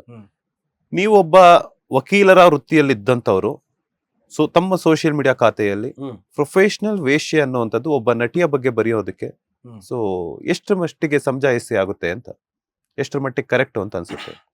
ಅಲ್ಲ ನೋಡಿ, ಆ ಪದ ಯಾಕೆ ನಾನು ಉಪಯೋಗಿಸ್ತೆ ಅಂತಂದ್ರೆ, ಆ ಪದ ಉಪಯೋಗಿಸ್ಬೇಕಾದ್ರೆ ಎಲ್ಲರ ಮೇಲೂ ನಾವು ಉಪಯೋಗಿಸೋದಿಕ್ ಬರಲ್ಲ. ಆ ಪದ ಅಷ್ಟು ಉಪಯೋಗಿಸಿದೀನಿ ಅಂದ್ರೆ ಅದು ಒಳಗಡೆ ಅಷ್ಟು ಪೇನ್ ಇದೆ. ಹಾಗಾಗಿ ಅದನ್ನ ನಾನು ವ್ಯಕ್ತಪಡಿಸೋದಕ್ಕೆ ಒಂದು ವಿಧಾನ ಇದೆ, ಅದಕ್ಕೆ ನಾನು ಅದನ್ನ ಬರ್ದಿದ್ದೀನಿ. ಜೊತೆಗೆ ನೀವು ಕನ್ನಡದಲ್ಲಿ ಅಥವಾ ಸಾಕಷ್ಟು ಕಾದಂಬರಿಕಾರರು ಇದ್ದಾರೆ, ಎಸ್ ಎಲ್ ಭೈರಪ್ಪನವರಿಂದ ಹಿಡಿದು ಬಹಳಷ್ಟು ಜನ ಕಾದಂಬರಿಗಳು ಅಥವಾ ಅವರ ಕಥೆಗಳನ್ನು ಓದಿದಾಗ ಇದಕ್ಕಿಂತ ಇನ್ನೂ ಕೆಲವು ಭಾಷೆಗಳ ಉಪಯೋಗಿಸಿರ್ತಾರೆ ಅವರ ಸಂದರ್ಭ ಅನುಸಾರವಾಗಿ. ಕನ್ನಡದ ಆಡು ಭಾಷೆಯಲ್ಲಿ ಇನ್ನೂ ಒಂದು ಪದ ಇದೆ ವೇಶ್ಯೆಗೆ, ಅದನ್ನ ನಾನು ಬಳಸಿಲ್ಲ. ಅದಕ್ಕೆ ಒಬ್ರು ಅದ್ರ ಕಮೆಂಟ್ ಹಾಕ್ದಾಗ ನಾನು ಅದ್ರ ತಿಳಿಸಿದ್ದೀನಿ. ವೇಶ್ಯೆ ಅನ್ನೋದನ್ನ ಬುಕ್ಕಿಶ್ ಲ್ಯಾಂಗ್ವೇಜ್ ಅಂತ ಕರಿತೀವಿ. ಆ ವೇಶ್ಯೆನ ಆಡು ಭಾಷೆಯಲ್ಲಿ ನಾವೇನಾದ್ರು ಕರಿತೀವಿ ಅಂದ್ರೆ ಒಂದು ಕೆಟ್ಟ ಪದ ಇದೆ, ಅದನ್ನ ನಾನು ಬಳಸಿಲ್ಲ. ಪ್ರೊಫೆಷನಲ್ ವೇಶ್ಯೆ ಬಳಸೋದಕ್ಕೆ ನನಗೆ ರೈಟ್ಸ್ ಇದೆ. ಯಾಕೆ ಅಂತಂದ್ರೆ ಆಕೆ ಮಾಡ್ತಿರೋದು ಕೆಲಸನೇ ಅದು, ಆಕೆ ಸಂಪಾದನೆ ಮಾಡಿರ್ತಕ್ಕಂಥ ಹಣಕಾಸಿನ ಒಂದು ಅಷ್ಟು ಮೂಲಗಳು ಮೋರ್ ದೆನ್ 50%, 60% ಇಲ್ಲಿಂದನೇ ಬಂದಿರೋದು. ಡ್ರಗ್ಸ್ ಜಾಲಗಳು ಏನಿದೆ, ಡ್ರಗ್ಸ್ ಜಾಲಗಳು, ಈ ತರ ಡ್ರಗ್ಸ್ ಪೆಡ್ಲರ್ಗಳು, ಇವರು ಒಬ್ಳು ಹೆಣ್ಮಗಳು ಮಾಡ್ತಾಳೆ ಅಂದ್ರೆ ಅಲ್ಲಿ ನಡೆಯೋದೇ ವೇಶ್ಯಾವಾಟಿಕೆ. ಒಬ್ಳು ಸುಂದರವಾಗಿ ಆಕರ್ಷಣೀಯವಾಗಿದ್ದಾಳೆ, ಒಬ್ಳು ಸಿನಿಮಾ ನಟಿ ಅಂದಾಗ ಬಹಳಷ್ಟು ಜನ ಆಕೆಯಿಂದ ಓಡಾಡೋದು ಅಥವಾ ಆಕೆ ಜೊತೆಗೆ ನಾನು ಹೋಗ್ಬೇಕು ಅಂತ ಹಪಾಪ್ಸವ್ರು ಇರ್ತಾರೆ. Then you are doing the same job, ನೀವು ಅದನ್ನ ಮಾಡ್ತಾ ಇದ್ದೀರಿ. ಆಕ್ಚುಲಿ ಆ ಕೆಲಸದ ಮೂಲಕ ನೀವು ಒಂದು ರೀತಿ ನೀವು ಸಂಪಾದನೆ ಕೂಡ ಮಾಡ್ತಾ ಇದ್ದೀರಾ. ಆಯ್ತಾ, ನಿಮಗೆ ಅದನ್ನ ಇನ್ನೂ ಲೋಕಲ್ ಆಗಿ ನಾನು ಹೇಳ್ಬೇಕಂದ್ರೆ, ಇವತ್ತು ಮೆಜೆಸ್ಟಿಕ್ ಅಲ್ಲೂ ಕೂಡ ಅಥವಾ ಮೆಜೆಸ್ಟಿಕ್ ಇರ್ಬೋದು, ಬಹಳಷ್ಟು ಜಾಗದಲ್ಲಿ ಈ ಪ್ರಾಸ್ಟಿಟ್ಯೂಟ್ ಕೆಲಸಗಳು ನಡೀತಿದೆ ಅನಧಿಕೃತವಾಗಿ. ಬಾಂಬೆನಲ್ಲಿ ರೆಡ್ ಲೈಟ್ ಏರಿಯಾ ಅಂತ ಅಧಿಕೃತವಾಗಿ ಮಾಡೇ ಬಿಟ್ಟಿದ್ದಾರೆ, ಅಲ್ಲಿ ಅವ್ರು ಮಾಡ್ಕೋತಾರೆ ಏನು ವೇಶ್ಯಾವಾಟಿಕೆ. ಅದನ್ನ ಇದು ಇವ್ರು ಹೆಂಗ್ ಮಾಡ್ತಿದ್ದಾರೆ ಅಂದ್ರೆ ಕಾರ್ಪೊರೇಟ್ ಸ್ಟೈಲ್ ಅಲ್ಲಿ ಮಾಡ್ತಿರ್ತಕ್ಕಂಥ ವೇಶ್ಯಾವಾಟಿಕೆ ಇದು. ಇಲ್ಲಿ ಯಾರು ಕೂಡ ಕಡಿಮೆ ದರ್ಜೆಯ ಅಥವಾ ಕಡಿಮೆ ಸಂಪಾದನೆ ಮಾಡೋ ವ್ಯಕ್ತಿಗಳು ಯಾರು ಹೋಗಲ್ಲ. ಎಲ್ಲ ನಿಮಗೆ ಬಹಳಷ್ಟು ಜನ ಲಂಚ ತಗೊಳ್ಳೋರು, ಗೌರ್ಮೆಂಟ್ ಅಲ್ಲಿ ಹೈಯರ್ ಡಿಪಾರ್ಟ್ಮೆಂಟ್ ಅಲ್ಲಿ ಇರೋರು, IPS ಆಫೀಸರ್ಗಳು, IAS ಆಫೀಸರ್ಗಳು, ಈ ತರದವರೇ ಹೋಗೋದ್ರಿಂದ ಇದನ್ನ ದೊಡ್ಡ ದೊಡ್ಡ ರೆಸಾರ್ಟ್ಗಳಲ್ಲಿ ಅಥವಾ ನಿಮಗೆ ಬೇಕಾದಂತ ದೊಡ್ಡ ದೊಡ್ಡ 5 ಸ್ಟಾರ್ ಹೋಟ್ಲ್ಗಳಲ್ಲಿ ನಡೆಯುತ್ತೆ. ಅದನ್ನ ಸಾಮಾನ್ಯ ಜನಕ್ಕೆ ಅದು ಅರ್ಥ ಆಗಲ್ಲ ಪಾಪ. ಅದಕ್ಕೆ ನಾವು ಏನಂತ ಕರಿಬೇಕಾಗುತ್ತೆ, ಅದನ್ನ ಪ್ರೊಫೆಷನಲ್ ಆಗಿ ಮಾಡ್ತಿರೋದ್ರಿಂದ ಅದ್ ಕರೆಯೋದು ಕಾಗೆ ಅಂತ ಕರೀದಾನೆ, ಕೋಗಿಲೆ ಅಂತ ಅಂತೂ ಕರೆಯಕ್ಕಾಗಲ್ಲ. ಇನ್ನೊಂದು ವಿಚಾರವನ್ನ ಮೆನ್ಷನ್ ಮಾಡಿದ್ರಿ, ಲೋಕಲ್ ವ್ಯಕ್ತಿ ಆದ್ರೆ 10,000, ರಾಜಕಾರಣಿ ಆದ್ರೆ 10 ಲಕ್ಷ ಅಂತ ಹೇಳ್ಬಿಟ್ಟು. ಹೌದು ಖಂಡಿತ. ಸೊ ಇದಕ್ಕೂ ನಿಮ್ಮ ಹತ್ರ ಸಾಕ್ಷಿ ಇದೆ. ನಮಗ್ ಬೇಕಾದಂತ ಸಪೋರ್ಟ್ ನಮ್ಗೇನಾದ್ರು ಸಿಕ್ಕರೆ ನಾವು ಖಂಡಿತ ಅದನ್ನ ಬಿಡುಗಡೆ ಮಾಡೋದಕ್ಕೆ ಕೂಡ ರೆಡಿ ಇದ್ದೀವಿ. ಅದನ್ನ ಹೌದು, ನಮಗ್ ಬೆನ್ನೆಲುಬು ಬೇಕು. ಸುಮ್ನೆ ನಾವು ಮಾಡಕ್ ನನಗೂ ಒಂದು ಫ್ಯಾಮಿಲಿ ಇರ್ತದೆ.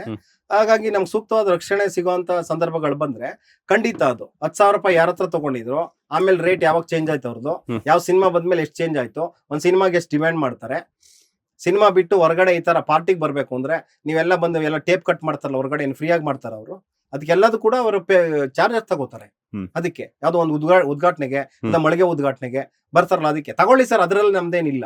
ಆದ್ರೆ ನೀವು ಸಿನಿಮಾ ರಂಗ ಅನ್ನೋದು ಐಡೆಂಟಿ ಕಾರ್ಡ್ ನಿಮ್ಮ ಹತ್ರ ಇದೆ, ಅದ್ ನಾವು ಕೊಟ್ಟಿರೋ ಟ್ಯಾಗ್ ಇದು ನಿಮಗೆ, ಯಾರೋ ಕನ್ನಡದ ಜನ ಕೊಟ್ಟಿರೋ ಟ್ಯಾಗ್ ನಿಮಗೆ, ಸಿನಿಮಾ ನಟಿ ನಮ್ಮ ನೀನು ಅಂತ ಪೂಜ್ಯ ಭಾವದಿಂದ. ಕರೆಕ್ಟಾ? ಇವತ್ತು ಹಳ್ಳಿ ಕಡೆ ರಾಗಿಣಿ ಹೋದ್ರೆ 1,000 ಜನ ಮುತ್ಕೋತಾರೆ, ರಾಗಿಣಿ ಅಂತ. ಕರೆಕ್ಟಾ? ನೀವು ಮಾಡ್ತಿರ್ತಕ್ಕಂಥ ಕೆಲಸ ಏನು? ನೀವು ಜನರಿಗೆ ನಿಜವಾಗ್ಲೂ ಉತ್ತರ ಕೊಡುವಂತ ಕೆಲಸ ಮಾಡ್ತಾ ಇದ್ದೀರಾ?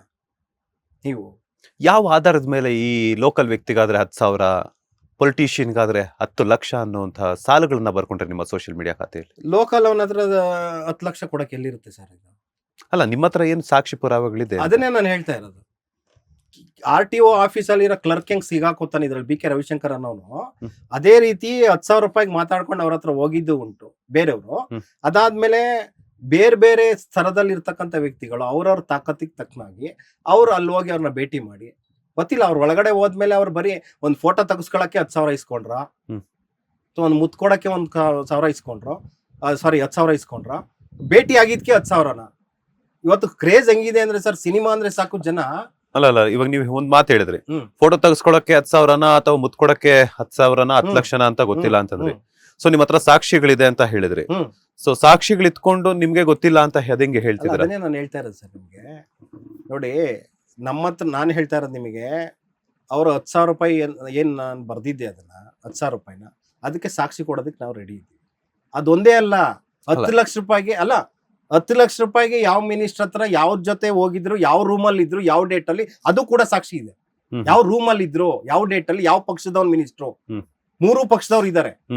3 ಪಕ್ಷದವ್ರು ಯಾವ ಪಕ್ಷದವ್ರು? Congress, BJP, JDS. ಅದ್ರಲ್ಲಿ ಇರ್ತಕ್ಕಂಥ ತುಂಬಾ ಒಳ್ಳೊಳ್ಳೆ ಪೋಸ್ಟ್ ಅಲ್ಲಿ ಇರ್ತಕ್ಕಂಥವ್ರೆ ಇದ್ದಾರೆ. ಹಾಗಾಗಿ ಅವರೆಲ್ಲ ತುಂಬಾ ದೊಡ್ಡ ಮೇಧಾವಿಗಳಿದ್ದಾರೆ, ಬಹಳ ದೊಡ್ಡವರು ಇದ್ದಾರೆ. ಹಾಗಾಗಿ ಅವ್ರನ್ನ ಎದುರಿಸ್ಬೇಕು ಅಂದ್ರೆ ನಮಗೂ ಕೂಡ ಹಿಂದ್ಗಡೆ ಶಕ್ತಿ ಬೇಕು. ಸೂಕ್ತ ರಕ್ಷಣೆ ಕೊಟ್ರೆ ಎಲ್ಲವನ್ನು ಕೂಡ ಬಿಡುಗಡೆ ಮಾಡಕ್ ನಾನ್ ರೆಡಿ ಇದ್ದೀನಿ.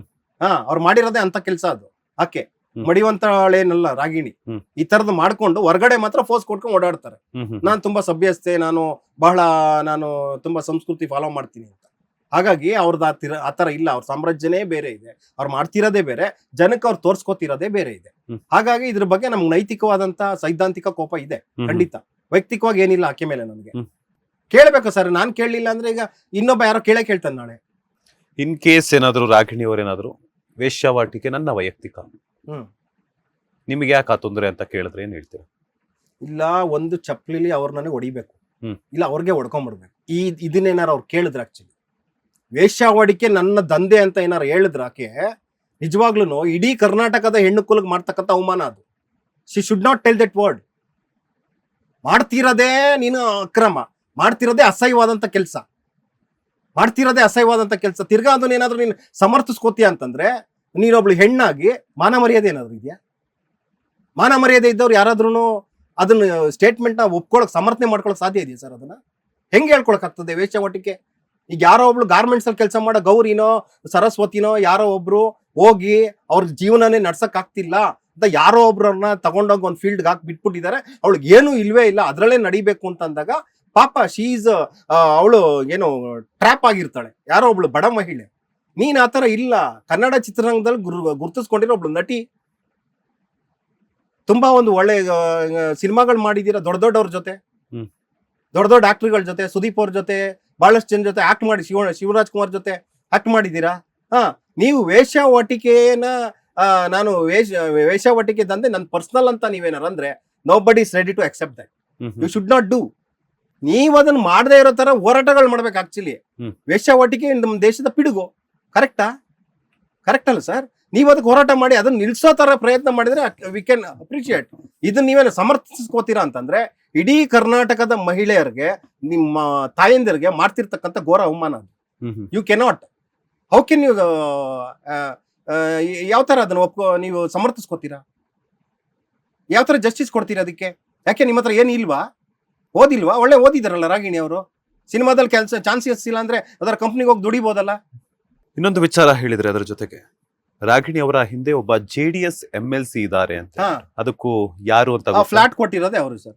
ಹೆಸರು ಹೇಳಕ್ ಇಷ್ಟಪಡಲ್ಲ. ಒನ್ಸ್ ಅಗೇನ್ ಮತ್ತೆ ಇದೇನೆ ಯಲಹಂಕ ನ್ಯೂ ಟೌನ್ ಇವತ್ತು ಬಹಳಷ್ಟು ಅಲ್ಲಿ ಕೃಷ್ಣ ಬೈರೇಗೌಡರೆಲ್ಲ ಅಲ್ಲೇ ಇದ್ದಾರೆ ಈಗ ಕಂದಾಯ ಸಚಿವರು. ತುಂಬಾ ಅಲ್ಲಿ ಕಾಸ್ಟ್ಲಿ. ನೀವು ಒಂದ್ ಅಡಿ ಸ್ಕ್ವೇರ್ ಫೀಟ್ ವಿಚಾರಿಸಿದ್ರೆ ಹೆಚ್ಚು ಕಡಿಮೆ ಒಂದು 10 ಲಕ್ಷ ತನಕ ಇರ್ಬೋದು ಅಲ್ಲಿ. ಹಾಗಾಗಿ ಅಂತ ಒಂದು ಏರಿಯಾದಲ್ಲಿ ಆ ಫ್ಲಾಟ್ ಅನ್ನ JDS ಪಕ್ಷದ ಒಬ್ರು MLC ಪಾಪ ಅವ್ರೊಂದು 2-3 ಸಾವಿರ ಕೋಟಿಗೆ ಇರಬಹುದು ಅಂದಾಜು. ಅವ್ರಿಗೇನು ಅಲ್ವೇ ಇಲ್ಲ. ಏನು 5 bedroom ಒಂದು ಫ್ಲಾಟ್ ಅಂದ್ರೆ ಆ ವ್ಯಕ್ತಿಗೆ ಏನು ಅಲ್ವೇ ಇಲ್ಲ. ರಾಗಿಣಿಗೆ ಅವ್ರು ಅದನ್ನ ಕೊಟ್ಟಾಗ ರಾಗಿಣಿಗೆ ದೊಡ್ಡದದು. ರಾಗಿಣಿ ಇನ್ನು ಬಿಕಮಿಂಗ್ ಫಸ್ಟ್ ಸ್ಟೆಪ್ ಅದು. ಆಮೇಲೆ ಇವ್ರು ಇನ್ನೂ ಒಂದು ಸುದೀಪ್ ಅವ್ರಿಗೂ ಕೂಡ ಒಂದು ಅವಮಾನ ಮಾಡ್ತಾರೆ, ವೀರಭದ್ರಕರಿ. ಅದು ನಾನು ಕೇಳ್ಬೇಕು ಅಂತಿದ್ದೆ ನೆಕ್ಸ್ಟ್. ಸೊ ಏನದು ಸುದೀಪ್ ಅವ್ರಿಗೂ ಸಹ ಯಾಕಂತಂದ್ರೆ ಒಂದು ಸಿನಿಮಾದಲ್ಲಿ ಚಾನ್ಸ್ ಕೊಟ್ಟಿದ್ದಾರೆ, ಹೌದು. ಅದಾದ ನಂತರ ನೆಕ್ಸ್ಟ್ ಇನ್ನೊಂದು ಸಿನಿಮಾದಲ್ಲೂ ಸಹ ಕೆಂಪೇಗೌಡ ಸಿನಿಮಾದಲ್ಲೂ ನಟಿಸೋದಕ್ಕೆ ಅವಕಾಶ ಕೊಟ್ಟಿದ್ದಾರೆ. ಅದರ ಜೊತೆಗೆ ಲೈಕ್ ಏನಂತಂದ್ರೆ 2 ಸಿನಿಮಾಗಳಲ್ಲಿ ಚಾನ್ಸ್ ಕೊಟ್ಟ ಮೇಲೆ ಅವರಿಗೆ ಗೌರವ ಕೊಡದೆ ಅವಮಾನಿಸಿದ್ದಾರೆ ಅನ್ನುವಂತಹ ಒಂದು ಪದವನ್ನು ಸಹ ನೀವು ಮೆನ್ಷನ್ ಮಾಡಿದ್ರಿ. ಯಾವ ರೀತಿ ಅವಮಾನ ಮಾಡಿದ್ರು, ಎಲ್ಲಿ ಅವಮಾನ ಮಾಡಿದ್ರು? ರಾಗಿಣಿ ಅವರು ಇವತ್ತು ಕೂಡ ಕನ್ನಡ ಚಿತ್ರರಂಗದಲ್ಲಿ ಗುರ್ತಿಸ್ಕೊಂಡಿದ್ದಾರೆ ಅಂದ್ರೆ ಮೂಲ ಕಾರಣ ಸುದೀಪ್ ಅವರೇ. ಯಾಕೆ ಅಂದ್ರೆ ಅವ್ರದ್ದು ಯಾವುದೋ ಸಿನಿಮಾ ಇಲ್ದಿದ್ದಾಗ ಅವರೊಬ್ರು ಸ್ಟಾರ್ ನಟ ಸುದೀಪ್ ಅವರು. ರಾಗಿಣಿ ಏನು ಅಲ್ಲ ಅವತ್ತು. ಅಂತ ಒಂದು ಹೊಸ ಹುಡುಗಿಗೆ, ಅದು ಬೇರೆ ರಾಜ್ಯದ ಹುಡುಗಿಗೆ ಒಂದು ಅವಕಾಶ ಕೊಡ್ತಾರೆ ಅಂದ್ರೆ ತುಂಬಾ ದೊಡ್ಡ ವಿಚಾರ. ಆಕೆಗೆ ಭಾಷೆ ಬರ್ತಿರ್ಲಿಲ್ಲ, ಅವತ್ತು ಕನ್ನಡ ಬರ್ತಿರ್ಲಿಲ್ಲ. ವೀರಮದಕರಿ ಮಾಡ್ಬೇಕಾದ್ರೆ ಹೋಳಿ ಸಿನಿಮಾ ಶೂಟಿಂಗೇ ಸ್ಟಾರ್ಟ್ ಆಗಿರ್ಲಿಲ್ಲ. ಹೋಳಿ ಅಂತ ಹೊಸ ನಟನ ಜೊತೆ ಸ್ಟಾರ್ಟ್ ಆಗಿದ್ದದು. ಸುದೀಪ್ ಅವ್ರು ಚಾನ್ಸ್ ಕೊಡ್ತಾರೆ. ಯಾಕೆ? ಒಬ್ಳು ಹೆಣ್ಮಗಳಿಗೆ ಸಹಾಯ ಆಗ್ಲಿ ಅಂತ. ಅದಾದ್ಮೇಲೆ Kempegowda continue 2 cinema back to back hit ಆಗುತ್ತೆ, ಅದ್ರಲ್ಲಿ ಅವಕಾಶ ಕೊಡ್ತಾರೆ. ಅದಾದ ನಂತರ ಸುದೀಪ್ ಅವ್ರಿಗೆ ಈಕೆ ಎಷ್ಟು ಅಗೌರವಯುತವಾಗಿ ನಡ್ಕೋತಾರೆ ಅಂತಂದ್ರೆ, ಅಂದ್ರೆ ಸುದೀಪ್ ಅವರ ಒಂದು ಸರ್ಕಲ್ ಏನಿದೆ ಅದನ್ನ ಸುದೀಪ್ ಅವ್ರು ನನಗೊಂದು ಅವಕಾಶ ಕೊಟ್ಟರು ಅನ್ನೋದನ್ನ ಕೂಡ ಕಡೆಗಣಿಸಿ, ಅವರು ಸುದೀಪ್ ಅವ್ರು ಏನು ಅಲ್ವೇ ಅಲ್ಲ, ನನಗೆ ನಂದೇ ಆನೆ ನಡೆದಿದ್ದೆ ದಾರಿ ಅನ್ನೋ ತರ ಹಲವಾರು ನಿರ್ಧಾರ ತಗೊಂಡು ಅವ್ರ ಪಾಡಿಗೆ ಅವರು ಡಿವಿಯೇಷನ್ ತಗೊಂಡು ಸಿನಿಮಾ ಮಾಡ್ಕೊಳ್ತಾ ಹೋಗ್ತಾರೆ. ಇದು ಅಂದ್ರೆ ಒಳಗಡೆಯಿಂದ ಬಂದಿರ್ತಕ್ಕಂಥ ಮಾಹಿತಿ ಅದು. ಸುದೀಪ್ ಅವರ ಆಪ್ತ ವಲಯದಲ್ಲಿ ಕೇಳಿದ್ರೆ ತಮ್ಗೆ ಇನ್ನೂ ಗೊತ್ತಾಗ್ಬೋದು ನನಗಿಂತ ಜಾಸ್ತಿ. ಹಾಗಾಗಿ ಅಲ್ಲಿಂದ ಅವರು ಸುದೀಪ್ ಅವರು ಕೂಡ ಸುಮ್ಮನಾಗಿ ಹೋಗ್ತಾರೆ. ಅವಕಾಶ ತಗೊಂಡ್ರು, ಬಳಸ್ಕೊಂಡ್ರು, ಈಗ ನಟಿ ಆಗಿದ್ದಾರೆ.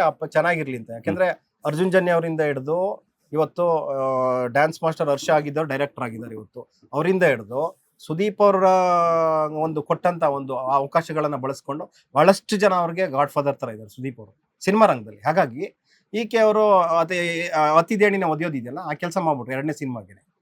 ಯಾವುದೋ ಒಬ್ರು ಇನ್ನೊಬ್ರು ನಟನ್ ಮಾತು ಕೇಳ್ಕೊಂಡು ಅವ್ರ ಜೊತೆ ಅವ್ರು ಹೇಳ್ದಾಗ ಸುದೀಪ್ ಅವರು ಈ ಸಿನಿಮಾಗೆ ಮಾಡಿ ಅಂದಾಗ ಎಲ್ಲ ಏನು ಅವ್ರಿಗೇನು ತಲೆನೇ ಕೆಡ್ಸ್ಕೊ, ಅವ್ರಿಗೇನು ಇವರು ವ್ಯಾಲ್ಯೂ ಇದೇ ಕೂಡ ತಲೆ ಕೆಡ್ಸ್ಕೊಳ್ಳಲ್ಲ. ನನ್ನ ಪಾಡಿಗೆ ನಾನು ಮಾಡ್ಕೊಂಡು ಹೋಗ್ತೀನಿ ಅಂತ ಹೇಳಿ ರೆಮ್ಯುನರೇಷನ್ ವಿಚಾರದಲ್ಲಿ ಇರ್ಬೋದು. ಒಬ್ರಿಗೆ 20 ಲಕ್ಷ ತಗೊಂಡ್ರೆ ಇವ್ರ ಪಾಡಿಗೆ ಇವರು ಒಂದು 50 ಲಕ್ಷನೋ 60 ಲಕ್ಷನೋ ಅದಕ್ಕೆ ಚಾರ್ಜ್ ಮಾಡಿದಾಗ, ಅಲ್ಲಿ ಯಾರೋ ಸುದೀಪ್ ಅವ್ರ ಹೆಸರು ಪ್ರಸ್ತಾಪ ಮಾಡಿದಾಗ ಈ ತರ ಕೇಳ್ತಿದ್ದಾರೆ ಅಂದಾಗ ಅವರಿಂದ ಏನು ರಿಯಾಕ್ಷನ್ ಬರಲ್ಲ ರಾಗಿಣಿ ಅವ್ರದ್ದು. ಅಲ್ಲಿಂದ ಸುಮ್ಮನಾಗಿ ಹೋಗ್ತಾರೆ ಅವರು. ಅಂದ್ರೆ ಇವೆಲ್ಲ ಸಣ್ಣ ಸಣ್ಣ ವಿಚಾರಗಳು ಸರ್. ಇದು ಬಹಳಷ್ಟಿದೆ, ಇಲ್ಲಿ ನಡೀತಾ ಇದೆ, ಬಹಳಷ್ಟಿದೆ. ನಿರ್ಮಾಪಕರುಗಳು ಪಾಪ ತುಂಬಾ ಗೊಳ ಹೊಂದಿರೋರು ಇದ್ದಾರೆ. ಇವ್ರನ್ನ ನಂಬಿ ಸಿನಿಮಾ ಮಾಡಕ್ ಸ್ಟಾರ್ಟ್ ಮಾಡಿದ್ರೆ ಫಸ್ಟೇ ಅಡ್ವಾನ್ಸ್ ತಗೋಬೇಕು. ಸಿನಿಮಾದಲ್ಲಂತೂ ನಡೆಯುತ್ತೆ, ಬಹಳಷ್ಟು ಕೆಲಸಗಳು ಸಿನಿಮಾದಲ್ಲಿ ಅಗ್ರಿಮೆಂಟ್ ಆಗೋಲ್ಲ. ಈಗ ನೀವು 10 ಲಕ್ಷ ಕೊಡ್ತೀನಿ ಅದು ಅಗ್ರಿಮೆಂಟ್ ಆಗಲ್ಲ. ಇಲ್ಲೆಲ್ಲ ಒಂದು ನಂಬಿಕೆ ಮೇಲೆ ನಡೆಯುತ್ತೆ. ಈಗ ಅದಾದ್ಮೇಲೆ ಸ್ಟೋರಿ ರೆಡಿ ಮಾಡ್ಬೇಕು ಅಂದ್ರೆ ನನ್ನ ಕಡೆನೇ ಡೈರೆಕ್ಟರ್ ಬೇಕು, ನನ್ನ ಕಡೆನೇ ಕ್ಯಾಮ್ರಾಮನ್ ಬೇಕು, ನನ್ನ ಕಡೆನೇ ಫೈಟ್ ಮಾಸ್ಟರ್ ಇರ್ಬೇಕು ಅಂತ ಡಿಮ್ಯಾಂಡ್ ಇವ್ರ ಕಡೆ ಇರೋದು. ಏನಾಗ್ಬೇಕು ನಿರ್ಮಾಪಕ? ಎಲ್ಲಿಗೆ ಹೋಗ್ಬೇಕು? ಬಹಳಷ್ಟಿದೆ, ಕೆದಕ್ತಾ ಹೋದ್ರೆ ಬಹಳಷ್ಟಿದೆ. ನನ್ನ ಪ್ರಶ್ನೆ, ಅದರಲ್ಲಿ ನನ್ನ ಲೇಖನದ ಪ್ರಶ್ನೆ ಇಷ್ಟೇನೆ. ನೀವು ಸಾಚವಾಗಿದ್ದೀರಾ ಅಂದ್ರೆ ನಿಮ್ಮ ಮನಸ್ಸಿಗೆ ನಿಜವಾಗ್ಲೂ ನೀವು ಸತ್ಯವಾಗಿ ನಡ್ಕೋತಾ ಇರೋದಾದ್ರೆ ಅದನ್ನಷ್ಟೇ ನೀವು ನಿಮ್ಮ ಪೋಸ್ಟ್ಗಳಲ್ಲಿ ಮಾಡ್ಕೊಳ್ಳಿ. ನಾಟಕೀಯವಾಗಿರೋದು ಮಾಡಕ್ ಹೋದ್ರೆ ಎಂತಾದ್ರೂ ಪತ್ತೆ ಮಾಡ್ತಾರೆ. ನಾನು ಪತ್ತೆ ಮಾಡಕ್ ಆಗ್ಲಿಲ್ಲ ಅಂದ್ರೆ ನಾಳೆ ಇನ್ನೊಬ್ಬ ಅದ್ರ ಬಗ್ಗೆ ಬರದೇ ಬರೀತಾರೆ. ನಾಟಕಗಳು ಸಾಕು, ಅದನ್ನ ಥಿಯೇಟ್ರಲ್ಲಿ ಮಾಡಿ. ಕ್ಯಾಮ್ರಾ ಮುಂದ್ಗಡೆ ನೀವು ನಾಟಕಗಳು ಮಾಡಿ, ಬೇಜಾನ್ ಮಾಡಿ. ಕ್ಯಾಮ್ರಾ ಹಿಂದ್ಗಡೆನೆ ನೀವು ಮಾಡಕ್ ಹೋದ್ರೆ ತುಂಬಾ ಬೇಗ ಈ ತರ ತಗ್ಲಾಕೋತೀರಾ ಅಂತ ಅಷ್ಟೇ ನಮಗೆ ಗೊತ್ತಾಗ್ತದೆ. ನಮ್ಗೆ ಅಟ್ಲೀಸ್ಟ್ ಫಾರಿನ್ ಸ್ಕ್ಯಾಚು, ಕಾಸ್ಟ್ಲಿ ಬಿಯರು, ಹೌದು ಸರ್, ಹೌದು, ಅದೆಲ್ಲ ಇವಾಗ ಕುಡಿಯೋದು ತಿನ್ನೋದು ಅದೆಲ್ಲ ಅವರ ವೈಯಕ್ತಿಕ ಜೀವನ ಬಿಟ್ಟಿತ್ತು. ಸೊ ಅದ್ರ ಬಗ್ಗೆನೂ ಕೂಡ ಎಲ್ಲ ಒಂದ್ ಕಡೆ ಒಂದು ಲೈನ್ ಅಲ್ಲಿ ನೀವು ಬರೆದಿದ್ದೀರಾ. ಇಲ್ಲಿ ವೈಯಕ್ತಿಕ ಬರದೇ ಇಲ್ಲ ಸರ್. ಅವ್ರಿಗೆ ವೈಯಕ್ತಿಕ ರಾಗಿಣಿ ಅವ್ರು ಆಗದೇ ಇಲ್ಲ. ಇಲ್ಲಿ ಹಿಂಗೆ ವೈಯಕ್ತಿಕ ಹೆಂಗ್ ಬರ್ತಾರ ಅವರು? ಎಲ್ಲಾನು ಹಿಂಗೆ ನಾನು ವೈಯಕ್ತಿಕ ಈಗ ನಾನು ವೇಷವಾಟಿಕೆ ಮಾಡ್ತಾ ಇದ್ದೀನಿ, ನಾನು ವೈಯಕ್ತಿಕ ಅಂತ ಹೆಂಗೆ ಹೇಳ್ಕೊತೀರಿ ನೀವು? ಅಲ್ಲ, ನಾನ್ ಕೇಳಿದ್ದೇನಂತಂದ್ರೆ ಇನ್ ಕೇಸ್ ಆತರ ಕೇಳಿದ್ರೆ ಅಂತ ಅಲ್ಲ. ಯಾಕಂತಂದ್ರೆ ಒಬ್ರು ಆರೋಪ ಮಾಡ್ತದಂದ್ರೆ ಯಾರೋ ಒಬ್ರು ಏನೋ ಒಂದು ಹೇಳ್ತಾರೆ, ಇದು ನನ್ನ ಪರ್ಸನಲ್ ಲೈಫ್, ನಿನಗೆ ಯಾಕೆ ಚಿಂತೆ, ನನಗಿಲ್ದೇ ಇರೋವಂಥದ್ದು.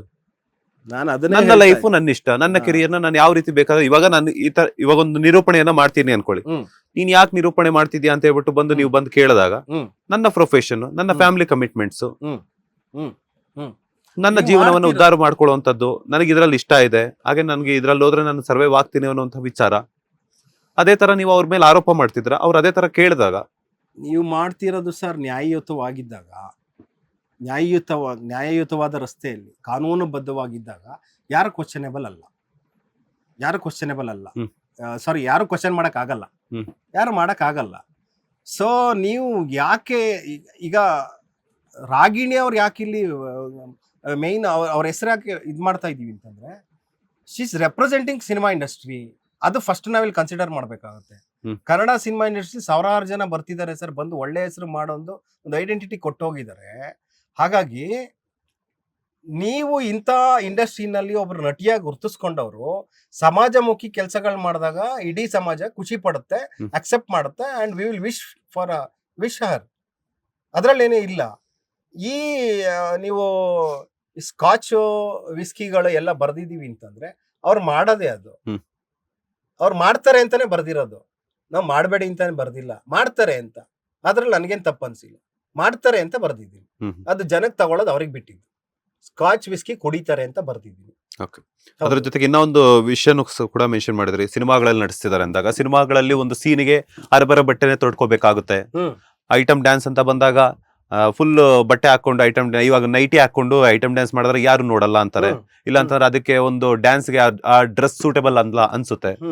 ಸೊ ಅಂತ ವಿಚಾರಗಳು ಬಂದಾಗ ಅಥವಾ ಸ್ಕ್ರೀನ್ ಪ್ರೆಸೆಂಟೇಷನ್ಗಾಗಿರ್ಬೋದು, ಆ ಒಂದು ಕೊರಿಯೋಗ್ರಾಫರ್ಗಾಗಿರ್ಬೋದು, ಅಥವಾ ಅವರ ಡ್ಯಾನ್ಸ್ಗಾಗಿರ್ಬೋದು, ಇಂಥದ್ದೇ ಆದಂತಹ ಪರ್ಟಿಕ್ಯುಲರ್ ಡ್ರೆಸ್ ಸೆನ್ಸ್ ಅನ್ನೋದಿರುತ್ತೆ.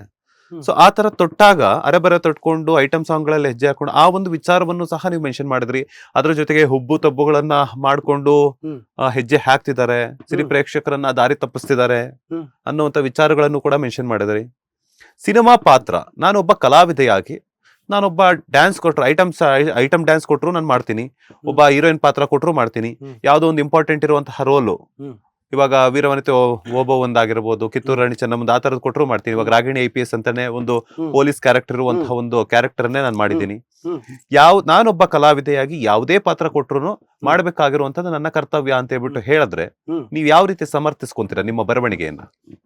ನೋಡಿ ಸರ್, ಈಗ ಮಾಲಾಶ್ರೀ ಅವರು ಹಲವಾರು ಪೊಲೀಸ್ ಪಾತ್ರಗಳು ಮಾಡ್ಕೊಂಡ್ಬಂದ್ರು. ಮಾಲಾಶ್ರೀ ಅವರು ಅವ್ರಿಗೆ ಯಾವತ್ತಿದ್ರು ಕರ್ನಾಟಕದವ್ರು ಇವತ್ತಿಗೂ ಕೂಡ ಅವ್ರಿಗೆ ಸೆಲ್ಯೂಟ್ ಮಾಡ್ತಾರೆ. ಅಷ್ಟು ಆ ಥರದ ಖಡಕ್ ಪಾತ್ರಗಳು ಮಾಡಿದ್ದಾರೆ. ಅವ್ರು ಇದುವರೆಗೂ ಆ ಥರದ್ದೇ ಮಾಡಿರೋದು.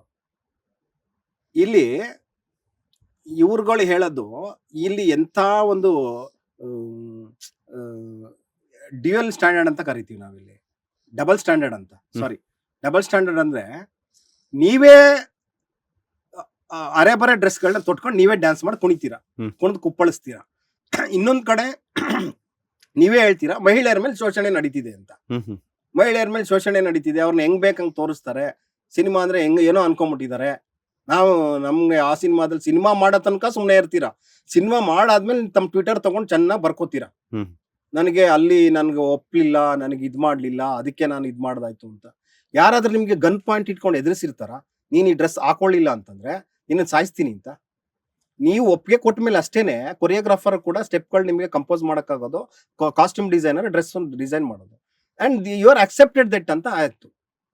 ನೀವು ಆಯ್ತಪ್ಪ ನಾನು ಎಂತ ಡ್ರೆಸ್ ಕೊಟ್ರು ನಾನು ಹಾಕೋತೀನಿ ಅಂತ ನೀವೇ ಒಪ್ಕೊಂಡ್ಮೇಲೆ ಕಲಾವಿದೆಯಾಗಿ ಕಲೆಗೆ ಕೊಡುವಂತ ಗೌರವ ಅಂತ ಹೇಳ್ಬೋದು. ಅದೇ ಮತ್ ನಿಮ್ಗಳು ಯಾಕೆ ನೀವೇ ನಿಮ್ ಬಗ್ಗೆ ಹೇಳ್ಕೊತಿರಲ್ಲ, ಯಾಕೆ ನಮ್ಮ ಮೇಲೆ ಶೋಷಣೆ ನಡೀತಾ ಇದೆ, ಹೆಣ್ಮಕ್ಳನ್ನ ಅಂದ್ರೆ ಭೋಗದ ವಸ್ತು ಅನ್ಕೊಂಡ್ಬಿಟ್ಟಿದ್ದಾರೆ, ನಾವ್ ಹಂಗ ಹಾಕೊಳ್ಳೋದೇ ತಪ್ಪ, ಆ ತರ ಡ್ರೆಸ್ಗಳು ಹಾಕೊಳ್ಳೋದೇ ತಪ್ಪ, ಆ ತರದ ಆಕ್ಟಿಂಗ್ ಮಾಡೋದೇ ತಪ್ಪ ಅಂತಂದ್ರೆ ಸಮಾಜಕ್ಕೆ ಏನ್ ಸಂದೇಶ? ಹಂಗಾದ್ರೆ ನೀವು ಆ ತರ ಹಾಕೊಂಡು ಡ್ರೆಸ್ ನ ಕುಣಿಯೋದ್ರಿಂದ ಸಮಾಜಕ್ಕೆ ಏನ್ ಸಂದೇಶ ಹೋಗ್ತಾ ಇದೆ? ಏನ್ ಸಾಮಾನ್ಯ ಜನ ನಮ್ಮಷ್ಟು ಬುದ್ಧಿವಂತರು ಇರೋಲ್ಲ ಪಾಪ, ಅವ್ರಿಗೆಲ್ಲ ಏನ್ ಸಂದೇಶ ಕೊಡ್ತಾ ಇದ್ದೀರಾ ನೀವು? ಹಂಗಾದ್ರೆ ಬಹಳಷ್ಟು ಬೇರೆಯವ್ರು ಇಲ್ವಾ? ಸೌಂದರ್ಯ ಇದ್ರು ಕನ್ನಡದಲ್ಲಿ, ಪ್ರೇಮ ಅವ್ರು ಇವತ್ತಿಗೂ ಇದ್ದಾರೆ, ಬಹಳಷ್ಟು ನಟಿಯರು ಕೆಲಸ ಮಾಡಿದ್ದಾರೆ ಇದ್ರಲ್ಲಿ. ಅವ್ರನ್ನ ಯಾಕೆ ನಾವು ಪ್ರಶ್ನೆ ಮಾಡಲ್ಲ? ಅವ್ರಿಗೂ ಆಫರ್ಗಳು ಇರ್ಲಿಲ್ವಾ ಮಾಡೋದಿಕ್ಕೆ? ಅವ್ರ ಯಾಕೆ ಮಾಡ್ಲಿಲ್ಲ ಆತರ? ನಿಮ್ಮನ್ನೇ ಕರೀತಾರೆ ರಾಗಿಣಿನೇ ಅಂದ್ರೆ ರಾಗಿಣಿ ಒಪ್ಕೋತಿದ್ದಾಳೆ, ರಾಗಿಣಿ ಅರೆಬರೆ ಡ್ಯಾನ್ಸ್ ಮಾಡಕ್ ಒಪ್ಕೋತಾಳೆ, ಹಂಗಾಗಿ ಅವಳನ್ನ ಹಾಕೊಳ್ರಪ್ಪ ಅದಕ್ಕೆ ಅಂತ ನಿಮ್ಮನ್ನ ಕರೀತಾರೆ. ನೀವು ಬೇಡ ನನ್ಗೆ ಆ ತರದ್ ಹಾಕೊಳ್ಳಲ್ಲ, ನಾನು ಸ್ಯಾರಿಲೇ ಮಾಡ್ತೀನಿ ಅಂತಂದ್ರೆ ನಿಮ್ಗೆ ಗನ್ ಶಾಟ್ ಇಟ್ಕೊಂಡು ಯಾರು ಎದುರಿಸ್ತಾ ಇದ್ದಾರಾ? Then why you are doing double standard ಯಾಕೆ ಮೇಂಟೈನ್ ಮಾಡ್ತೀರಾ? ಅವಕಾಶಗಳು ಕೊರತೆ ಆಗುತ್ತಲ್ಲ. ವೈರುಧ್ಯ ಅಲ್ಲ, ಅವಕಾಶಗಳು ಕೊಟ್ರೆ ಹಂಗಾರೆ ಏನ್ ಬೇಕಾದ್ರೂ ಮಾಡ್ತೀರಾ ನೀವು? ಏನ್ ಬೇಕಾದ್ರೂ ಮಾಡ್ತೀನಿ ಅಂತ ಹೇಳಿಲ್ಲ ಅವರು. ದೆನ್ ಐಟಮ್ ಸಾಂಗ್ಗೆ ಅದು ಯಾವ ತರ ಡ್ರೆಸ್ ಬೇಕೋ ಆ ತರ ಹಾಕೊಂತೀನಿ ಅಂತ ಹೇಳ್ತಾರೆ. ಅದನ್ನೇ ನಾನು ಹೇಳ್ತಿರೋದು. ಸಮಾಜಕ್ಕೆ ನೀವೇನ್ ಸಂದೇಶ ಕೊಡ್ತಿದ್ದೀರಾ? ಹಾಕೋತೀರಾ? ಸಿನಿಮಾ ಹೆಸರಲ್ಲಿ ನೀವು ಹಾಕೋತೀರಾ, ಸಿನಿಮಾ ಮಾಡಕ್ ಹಾಕೋತೀರಾ. ಸಿನಿಮಾ ಮಾಡಿದ್ಮೇಲೂ ಕೂಡ ನೀವು ಬೀಚ್ಗೆ ಹೋದಾಗ ಆಫ್ ಡ್ರೆಸ್ ಹಾಕೊಂಡೇನೆ ಫೋಟೋ ತೆಗೆದು ಒಂದು ಟೈಮ್ಸ್ ಆಫ್ ಇಂಡಿಯಾ ಕೊಡ್ತೀರಾ. ಗೋವಾ ಬೀಚ್ ನಲ್ಲಿ Ragini is walking on Goa beach ಅಂತ ದೊಡ್ಡ ಅರೆ ಬರೆ ಹಾಕೊಂಡಿರೋ ಫೋಟೋ ಅದು. ನೀವು ಮಾಡೆಲಿಂಗ್ ಕ್ಷೇತ್ರದಲ್ಲಿ ಪ್ರಸಾದ್ ಬಿದ್ದಪ್ಪ ಅವ್ರ ಜೊತೆ ಬಂದ್ಮೇಲೆ ಪಾಪ ಪ್ರಸಾದ್ ಬಿದ್ದಪ್ಪ ಅವ್ರಿಗೆ ಸರ್ ಅವ್ರಿಗೆ ಎಷ್ಟು ಜನ ನನಗೆ ಲೈಫ್ ಕೊಟ್ಟಿದ್ದಾರೆ ಅಂದ್ರೆ ಅವ್ರು ಪುಣ್ಯಾತ್ಮ ಅವರು. ಪ್ರಸಾದ್ ಬಿದ್ದಪ್ಪ ಅವರು ಗೊತ್ತಿರ್ಬೇಕು ನಿಮ್ಗೆ. ಅಲ್ಲಿಂದ ಇವ್ರು ಬಂದಿದ್ದಾರೆ ಅಂದ್ರೆ ಅವ್ರಿಗೆ ಫ್ಯಾಷನ್ ಡಿಸೈನ್ ಹುಚ್ಚಿ ಇರದೇ ಇರುತ್ತೆ. ಅಲ್ಲಿಂದಾನೇ ಬಂದು ಇವ್ರು ನಟಿ ಆಗಿದ್ದು. ಇವ್ರೇನ್ ರಂಗಾಯಣದಿಂದ ಅಥವಾ ರಂಗಶಂಕರದಿಂದ ಬಂದವ್ರು ಏನಲ್ಲ. ರಾಗಿಣಿ ಅವರು ಕನ್ನಡದಲ್ಲಿ MA ಮಾಡಿಲ್ಲ ಅವರು. ಹಾಗಾಗಿ ಇವತ್ತಿಗೂ ಕನ್ನಡ ಮಾತಾಡೋದು ತೊದಲಿಸ್ತಾರೆ. ಇವ್ರು ಹೋಲ್ಸಿದ್ರೆ ಪೂಜಾ ಗಾಂಧಿ ಅವ್ರು ಎಷ್ಟೋ ಬೆಟರ್, ಕನ್ನಡ ಮಾತಾಡೋಕೆ ಚೆನ್ನಾಗಿ ಕಲ್ತಿದ್ದಾರೆ. ಅದಕ್ಕೆ ನಾನ್ ಕೇಳೋದು, ನೀವೇ ಗೋವಾ ಬೀಚಲ್ಲಿರೋ ಅರೆಬರೆ ಫೋಟೋ ನೀವೇ ಪ್ರೆಸ್ ಕೊಡ್ತೀರಾ, ನೀವೇ ಯಾವ್ದೋ ವಿಕ್ಟ್ರಿ ಪಿಕ್ಚರ್ ಅಲ್ಲಿ ಯಾವ್ದೋ ಒಂದು ಐಟಮ್ ಸಾಂಗ್ ಅಲ್ಲಿ ಕುಣಿತೀರಾ, ತಮಿಳ್ಗೂ ಹೋಗಿ ಕುಣಿತೀರಾ, ನೀವೇ ಹೋಗಿ ಯಾಕೆ ಫ್ರೀ ಆಗಿ ಮಾಡ್ತಿದ್ದೀರಾ? ಅರೆಬರೆ ಡ್ರೆಸ್ ಹಾಕೊಂಡು ಮಾಡಿದ್ರೆ ನಮ್ಗೇನ್ ಕಷ್ಟ ಅಂದ್ರಿ? ಅರೆಬರೆ ಡ್ರೆಸ್ ಮಾಡ್ಕೊಂಡು ನಿಮಗೆ ಅರೆಬರೆ ಡ್ರೆಸ್ ನೀವು ಹಾಕೋತೀರಾ, ಮಾಡ್ತೀರಾ, ಅದಕ್ಕೆ ನೀವು ಫ್ರೀ ಆಗಿ ಮಾಡ್ತಾ ಇದ್ದೀರಾ? ಸಂಬಳ ತಗೋತಾ ಇದ್ದೀರಾ, ಸಂಬಳ ತಗೊಂಡು ಬಟ್ಟೆ ಬಿಚ್ಚ ಕೆಲಸ ಮಾಡ್ತಾ ಇದ್ದೀರಾ, ಅರೆಬರೆ ಬಟ್ಟೆ. ದೆನ್ ಫೈನಲಿ ಬಿಕಿನಿ, ಕರೆಕ್ಟಾ? ಬಿಕಿನಿ ಹಾಕೊಳ್ಳೋ ಕೆಲಸ ಅಂದರೆ, ಬಿಕಿನಿ ಅಂದರೆ ಗೊತ್ತು, ಇನ್ನೇನು ಹೇಳ್ಬೋದು ಅದಕ್ಕಿಂತ? ನಾವು ಇನ್ನೇನು ಹೇಳೋಕ್ಕಾಗಲ್ಲ, ಮಾಡ್ತೀರಾ. ನಿಮ್ಮನ್ನ ಇಲ್ಲಿ ಯಾರು ಕೂಡ ನಿಮ್ಮನ್ನ ಅಥವಾ ಮಾಟ ಮಂತ್ರ ಮಾಡ್ಬಿಟ್ಟು ಅದನ್ನು ಹಾಕ್ಸಿರಲ್ಲ. ನಿಮಗೆ ಆ ಸೀನ್ ಎಕ್ಸ್ಪ್ಲೇನ್ ಮಾಡಿರ್ತಾನೆ ಡೈರೆಕ್ಟ್ರು. ಮೇಡಮ್ ಈ ಥರ ಕತೆ ಇದೆ, ಆ ಕಥೆಯಲ್ಲೊಂದು ಐಟಮ್ ಸಾಂಗ್ ಬರುತ್ತೆ, ಅಲ್ಲೆಲ್ಲ ಈ ಮಿನಿಸ್ಟ್ರು ಅವರು ಇವರು ಕೂತಿರ್ತಾರೆ, ನೀವು ಅಲ್ಲಿ ಡ್ಯಾನ್ಸ್ ಮಾಡ್ಬೇಕು, ಅವ್ರ ಎದುರುಗಡೆ ಕುಣಿಬೇಕು ಅಂತ ಅಲ್ವಾ? ನೀವೆಲ್ಲ ಮಾಡ್ತೀರಾ, ಅದಕ್ಕೆ ತಕ್ಕದಾದ ಸಂಭಾವನೆ ಕೂಡ ನೀವು ತಗೋತೀರಾ. ಅಲ್ಲ, ಇವಾಗ ಅವ್ರು ಹೇಳೋ ಪ್ರಕಾರ ಯಾರು ಅರೆಬರೆ ಬಟ್ಟೆ ತೊಡ್ತಾರಲ್ಲ, ಸೊ ಇತ್ತೀಚೆಗೆ ರೀಲ್ಸ್ ಅಲ್ಲಿ ಶೋಕಿ ಮಾಡ್ಕೊಂಡು ಲೈಕ್ಸ್ಗೋಸ್ಕರ, ವ್ಯೂಸ್ಗೋಸ್ಕರ, ಶೇರ್ಸ್ಗೋಸ್ಕರ ಇನ್ಸ್ಟಾಗ್ರಾಮ್ ಅಲ್ಲಿ ರೀಲ್ಸ್ ಮಾಡ್ಕೊಂಡು ನಾನು ಫೇಮಸ್ ಆಗ್ಬೇಕು ಅಂತ ಮಾಡ್ತಿಲ್ಲ. ನಾನೇನೋ ಒಂದು ನಟಿ ಆಗಿರೋದ್ರಿಂದ ಅರೆಬರೆ ಬಟ್ಟೆ ತೊಡ್ಕೊಂಡು ನನಗೆ ಈ ತರ ಇದೆ, ಸೊ ಈ ತರ ಸಾಂಗ್ ಬಂದ್ರೆ ಒಂದಷ್ಟು ರೆಮ್ಯುನರೇಷನ್ ಬರುತ್ತೆ, ಅದರಿಂದ ನನ್ನ ಫ್ಯಾಮಿಲಿಗಾಗುತ್ತೆ, ನನ್ನ ಫ್ಯಾಮಿಲಿಯಲ್ಲಿ ಅಪ್ಪ ಅಮ್ಮನಿಗೆ ಹೆಲ್ತ್ ಗಾರ್ಮೆಂಟ್ಸ್ ಕೆಲಸ ಮಾಡ್ರಿ, ಟೈಲರ್ ಕೆಲಸ ಮಾಡ್ರಿ, ಅಷ್ಟು ದುಡ್ಡು ಬರಬೇಕಲ್ಲ. ಬೇಡ ಮಾಡಿ, ಫ್ಯಾಮಿಲಿ ಜೀವನ ಮುಖ್ಯನ ಅಲ್ಲ. ಇವಾಗ ಮರ್ಯಾದೆ ಇಟ್ಕೊಂಡು ಇವಾಗ ಅಪ್ಪ ಅಮ್ಮನ್ ಸಾಕಾಗುತ್ತಾ? ಅಲ್ಲ, ನಿಮಗಿರೋ ಓದಿಗೆ ನೀವು ಒಂದು ಸಾಫ್ಟ್ವೇರ್ ಕೆಲಸ ಮಾಡಿ, ಫ್ಯಾಷನ್ ಡಿಸೈನ್ ಕೆಲಸ ಮಾಡಿ. ಅವ್ರು ಹೇಳ್ತಿದಾರಲ್ಲ, ಇನ್ ಕೇಸ್ ಅವ್ರೇನಾದ್ರು ಹೇಳಿದ್ರೆ ನನ್ನ ನಟಿ, ನಾನು ಆ ಕೆಲಸ ಇಲ್ಲ ಒಂದ್ ನಿಮಿಷ, ಆ ಕೆಲಸ ಮಾಡ್ಬೇಕು, ಈ ಕೆಲಸ ಮಾಡ್ಬೇಕು ಅನ್ನೋಂಥದ್ದು ನೀವ್ ಹೇಳೋವಂಥದ್ದಲ್ಲ. ನನಗೆ ಯಾವ ಕೆಲಸ ಇಷ್ಟನೋ ಆ ಕೆಲಸ ಮಾಡ್ತೀನಿ. ನಟಿ ಆಗ್ಬೇಕಾದ್ರೆ ನಟಿ ಮಾಡ್ತೀನಿ. ನಾಳೆ ದಿನ ಗಾರ್ಮೆಂಟ್ಸ್ಗೆ ಹೋಗ್ಬೇಕು ಅಂದ್ರೆ ಗಾರ್ಮೆಂಟ್ಸ್ಗೂ ಹೋಗ್ತೀನಿ. ನಾನು ಹೇಳ್ತಾನೆ ಇಲ್ಲ ನೀವು ಇದ್ ಮಾಡಿ ಅಂತ, ನಾನು ಹೇಳ್ತಾನೆ ಇಲ್ಲ. ಅಲ್ಲ, ಇವಾಗ ಹೇಳ್ತಿದ್ರಲ್ಲ. ಅಲ್ಲ, ನಾನು ಹೇಳ್ತಿರೋದಲ್ಲ ಇದು. ಜನರಿಗೆ ನೀವು ಸಂದೇಶ ರವಾನೆ ಏನ್ ಮಾಡ್ತಾ ಇದ್ದೀರಾ ಅಂತ ನಾನು ಕೇಳ್ತಾ ಇದ್ದೀನಿ. ನೀವು ಹೇಳ್ತಿರೋದು ಅವಕಾಶಗಳು ಸಿಗಲ್ಲ, ನಾನು ಅದಕ್ಕೆ ಹಾಕೊಳ್ಳೇಬೇಕು ಅಂತ. ಇಲ್ಲಿ ಯಾರು ನಿಮಗೆ ಫೋರ್ಸ್ ಮಾಡಿಲ್ಲ. ಒಂದು ಅವಕಾಶಗಳೇ ಸಿಕ್ಕಿಲ್ಲ ಅಂದ್ರೆ ನೀವು ಒಳ್ಳೆಯ ಉಡುಪುಗಳನ್ನ ಧರಿಸಿ ಒಳ್ಳೊಳ್ಳೆ ಪೊಲೀಸ್ ಆಫೀಸರ್ ಪಾತ್ರಗಳು ಮಾಡಿದ್ದಾಗ ಕೊಟ್ಟಿದ್ದೇನೋ ನಿಮಗೆ? ಅದು ಅವಕಾಶಗಳೇ ಅಲ್ವಾ? ಒಳ್ಳೆ ಪಾತ್ರಗಳು ಅಂತ ಬಂದಾಗ ಯಾವ್ದು ನಾನು ಆಯ್ಕೆ ಮಾಡ್ಕೋಬೇಕು, ಯಾವ್ದು ನಾನು ಆಯ್ಕೆ ಮಾಡ್ಕೋಬಾರ್ದು ಅನ್ನೋ ಒಂದು ಸಣ್ಣ ಒಂದು ನಿಮಗೆ ಆ ಒಂದು ಪ್ರಜ್ಞೆನೂ ನಿಮಗೆ ಇಲ್ಲ ಅಂತ ಅಂದ್ರೆ ಯು ಶುಡ್ ನಾಟ್, ನೀವು ಸಮರ್ಥನೆ ಮಾಡ್ಕೊಳಕ್ ಹೋಗ್ಬಾರ್ದು. ನಾನು ಅದು ದುಡ್ಡಿಗೋಸ್ಕರ ಅದನ್ನ ಮಾಡಿದೆ ಅಂತಂದ್ರೆ then you will do whatever for the money. ನೀವು ಆ ಪಾತ್ರಗಳನ್ನ ತಿರಸ್ಕಾರ ಮಾಡಿದ್ರೆ ಅಂತ ಇಟ್ಕೊಳ್ಳಿ, ಇಲ್ಲಪ್ಪ ನಾನು ಅದು ಮಾಡಲ್ಲ. ಉದಾಹರಣೆಗೆ ನಾನು ಹೇಳೋದು, ಅರೆ ಬಟ್ಟೆ ಹಾಕೊಂಡು ನಾನು ಮಾಡಲ್ಲ. ಸೌಂದರ್ಯ ಯಾವ ಸಿನಿಮಾದಲ್ಲಿ ಅದು ಮಾಡಿ ಉದಾಹರಣೆಗೆ, ಯಾಕೆಂದ್ರೆ ಅವ್ರನ್ನ ಅವರು ಕ್ಲಾಸ್ ನಟಿ ಅಂತ ಕರಿತೀವಿ. They rejected all the characters. ಇನ್ನೊಂದು ಸರ್, ಸೌಂದರ್ಯ ಬಗ್ಗೆ ಮಾತಾಡ್ತಿರ್ಬೇಕಾದ್ರೆ ಇನ್ನೊಂದು ವಿಚಾರ ಬರುತ್ತೆ. ಆಗಿನ ಕಾಲನೇ ಬೇರೆ, ಈಗಿನ ಕಾಲನೇ ಬೇರೆ. ಟೆಕ್ನಾಲಜಿ ಡೆವಲಪ್ಮೆಂಟ್ ಆಗಿದೆ, ಜನರೇಷನ್ ಚೇಂಜ್ ಆಗಿದೆ. ಉಡುಗೆ ಅಂದರೆ ನಾವು ತೊಡುವಂತಹ ಬಟ್ಟೆಗಳು ಚೇಂಜಸ್ ಆಗಿದೆ, ಸಿನಿಮಾ ಒಂದು ಮಾಡುವಂತಹ ವಿಧಾನ ಚೇಂಜಸ್ ಆಗಿದೆ, ಜನರ ಅಭಿಪ್ರಾಯಗಳು ಚೇಂಜ್ ಆಗಿದೆ, ನೋಡುವಂತಹ ವೀಕ್ಷಕರ ಅಭಿಪ್ರಾಯಗಳು ಚೇಂಜಸ್ ಆಗಿದೆ. So technology day by day ಬೆಳೀತಾ ಹೋದಷ್ಟು ಜನರ ಅಭಿಪ್ರಾಯಗಳು ಚೇಂಜಸ್ ಆಗ್ತಾ ಇದೆ. ಸೊ ಸಿನಿಮಾ ವಿಧಾನ ಬರ್ತಿರೋದು ಆ ಥರ, ಅವ್ರು ಕೊಡ್ತಿರೋಂಥ ಪಾತ್ರಗಳ ಆ ಥರ. ನನಗೆ ಇಷ್ಟ ಆಯಿತು ಅಂದರೆ ನಾನು ಮಾಡ್ತೀನಿ, ಇಲ್ಲ ಅಂತಂದ್ರೆ ಬಿಡ್ತೀನಿ. ಅದು ಅವರ ವೈಯಕ್ತಿಕ ವಿಚಾರ ಅಲ್ವಾ? ಅಂದರೆ ನೀವು ಯು ಆರ್ ಅಗ್ರಿಂಗ್, ನಾನು ಅಂತ ಎಂಥ ಪಾತ್ರ ಕೊಟ್ಟರೆ ನಾನು ಮಾಡ್ತೀನಿ ಅಂತ ನೀವು ಹೇಳ್ಕೊತಾ ಇದ್ದೀರಾ ಅಂತ ಆಯ್ತು. ಇವಾಗ ನಾನು ಇಷ್ಟ ಆದರೆ ಮಾಡ್ತೀನಿ, ಇಲ್ಲ ಅಂತಂದ್ರೆ ಇಲ್ಲ ಅಂತ ಹೇಳಿದ್ರೆ, ಇಷ್ಟ ಆದರೆ ಅಂತ ಈಗ ಮಾಡಿದ್ಮೇಲೆ ಇನ್ನೇನದು? ನೀವು ಮಾಡಾಗಿದೆ ಆಲ್ರೆಡಿ, ನೀವು ಮಾಡಕ್ ಹೊರಟಿಲ್ಲ. ಅಲ್ಲ, ಬೇರೆ ನಟಿಮಣಿಯರು ಯಾರು ಮಾಡದೇ ಇರುವಂತದ್ದೇ ನಾನು ಮಾಡಿಲ್ಲಲ್ಲ ಅಂತಂದ್ರೆ, ಹಂಗಾರೆ ಅವ್ರು ಅನ್ನ ತಿನ್ನಲ್ಲ, ನೀವು ಅದನ್ನ ಅನ್ನ ತಿನ್ನಲ್ಲ, ಬೇರೆನೋ ತಿಂತಾರೆ, ನೀವು ಅದನ್ನ ತಿಂತೀರಾ? ಅವ್ರ ಅನ್ನ ತಿನ್ನಲ್ಲ, ಅವ್ರಿಗೆ ಗೊತ್ತಿಲ್ಲ ಪಾಪ, ಇನ್ನೊಬ್ರು ಯಾರೋ ಬೇರೆ ಏನೋ ತಿಂತಾರೆ, ನೀವು ಅದನ್ನೇ ತಿಂತೀರಾ? ಅಷ್ಟೊಂದು ನೀವು ಆರ್ಥಿಕವಾಗಿ ವೀಕ್ ಆಗಿ ಹೋಗಿದ್ದೀರಾ. ಇಂಥ ಪಾತ್ರಗಳು ನನ್ ಸಿಗ್ಲಿಲ್ಲ, ನಾನು ಸೆಲೆಕ್ಟೆಡ್ ಪಾತ್ರಗಳನ್ನ ನಾನು ಮಾಡ್ಕೊಂಡು ಹೋಗ್ತೀನಿ. ಈಗ ಮಾಲಶ್ರೀ ಅವರು ಉದಾಹರಣೆಗೆ, ಅವ್ರಿಗೆ ಸುಮಾರು ಆಫರ್ಗಳು ಬಂದು ಮಾಡಿಲ್ಲ ಅವರು. ನಾನು ಮಾಡೋದೇ ಇದು ಕ್ಲಾಸಿಕಲ್ ಪಾತ್ರಗಳನ್ನೇ ನಾನು ಮಾಡೋದು. ಯಾಕೆ ಕ್ಲಾಸಿಕಲ್ ನಟಿಗಳಂತ ಕರಿತೀವಿ ಕೆಲವ್ರನ್ನ? ಯಾಕೆ? ಅದಕ್ಕೆ ದೇ ರಿಜೆಕ್ಟೆಡ್. ನನಗೆ ಮನೇಲಿ ಕೂತ್ಕೊಂಡ್ರು ಪರವಾಗಿಲ್ಲ 1 ವರ್ಷ, ನಾನು ಆ ತರ ಪಾತ್ರ ಮಾಡಲ್ಲ ಅಂತ ಹೇಳೋದು ನಿಮ್ ರೈಟ್ಸ್. ಅದು ಎಲ್ಲರ ಮೆಂಟಾಲಿಟಿ ಒಂದೇ ತರ ಇರ್ಬೇಕಲ್ಲ. ಮೆಂಟಾಲಿಟಿ, ಮೈಂಡ್ ಸೆಟ್ ಅನ್ನೋದು. ಇವಾಗ ಒಬ್ಬರು ಈಗ ಏನಾಗುತ್ತೆ ಅಂತಂದ್ರೆ, ಒಬ್ಬ ನಟಿ ಸೌಂದರ್ಯ ಬಂದಿರುವಂತಹ ಒಂದು ಆಫರ್ ಅನ್ಕೊಳ್ಳೋಣ, ಅವ್ ನನಗೆ ಏನೋ ಇದೇ ತರನೇ ಅರೆಬರೆ ತೊಟ್ಕೋಬೇಕಾಗುತ್ತೆ, ಸೊ ನನಗೆ ಬೇಡ ಅಂತ ಹೇಳ್ಬಿಟ್ಟು ಅವ್ರು ರಿಜೆಕ್ಟ್ ಮಾಡ್ಬೋದು. ಆ ಒಂದು ಪಾತ್ರ ಇನ್ನೊಬ್ಬ ನಟಿಗೆ ಹೋಗ್ಬೋದು, ಅವ್ರ ಮನೆ ಸಿಚುವೇಶನ್ ಏನೋ ಆಗಿರ್ಬೋದು, ಅಥವಾ ಅವ್ರ ಮನೆ ಪರಿಸ್ಥಿತಿ ಯಾವ ರೀತಿ ಇರುತ್ತೋ ಗೊತ್ತಿಲ್ಲ, ಆಗಿರ್ಲಿ ಸರ್.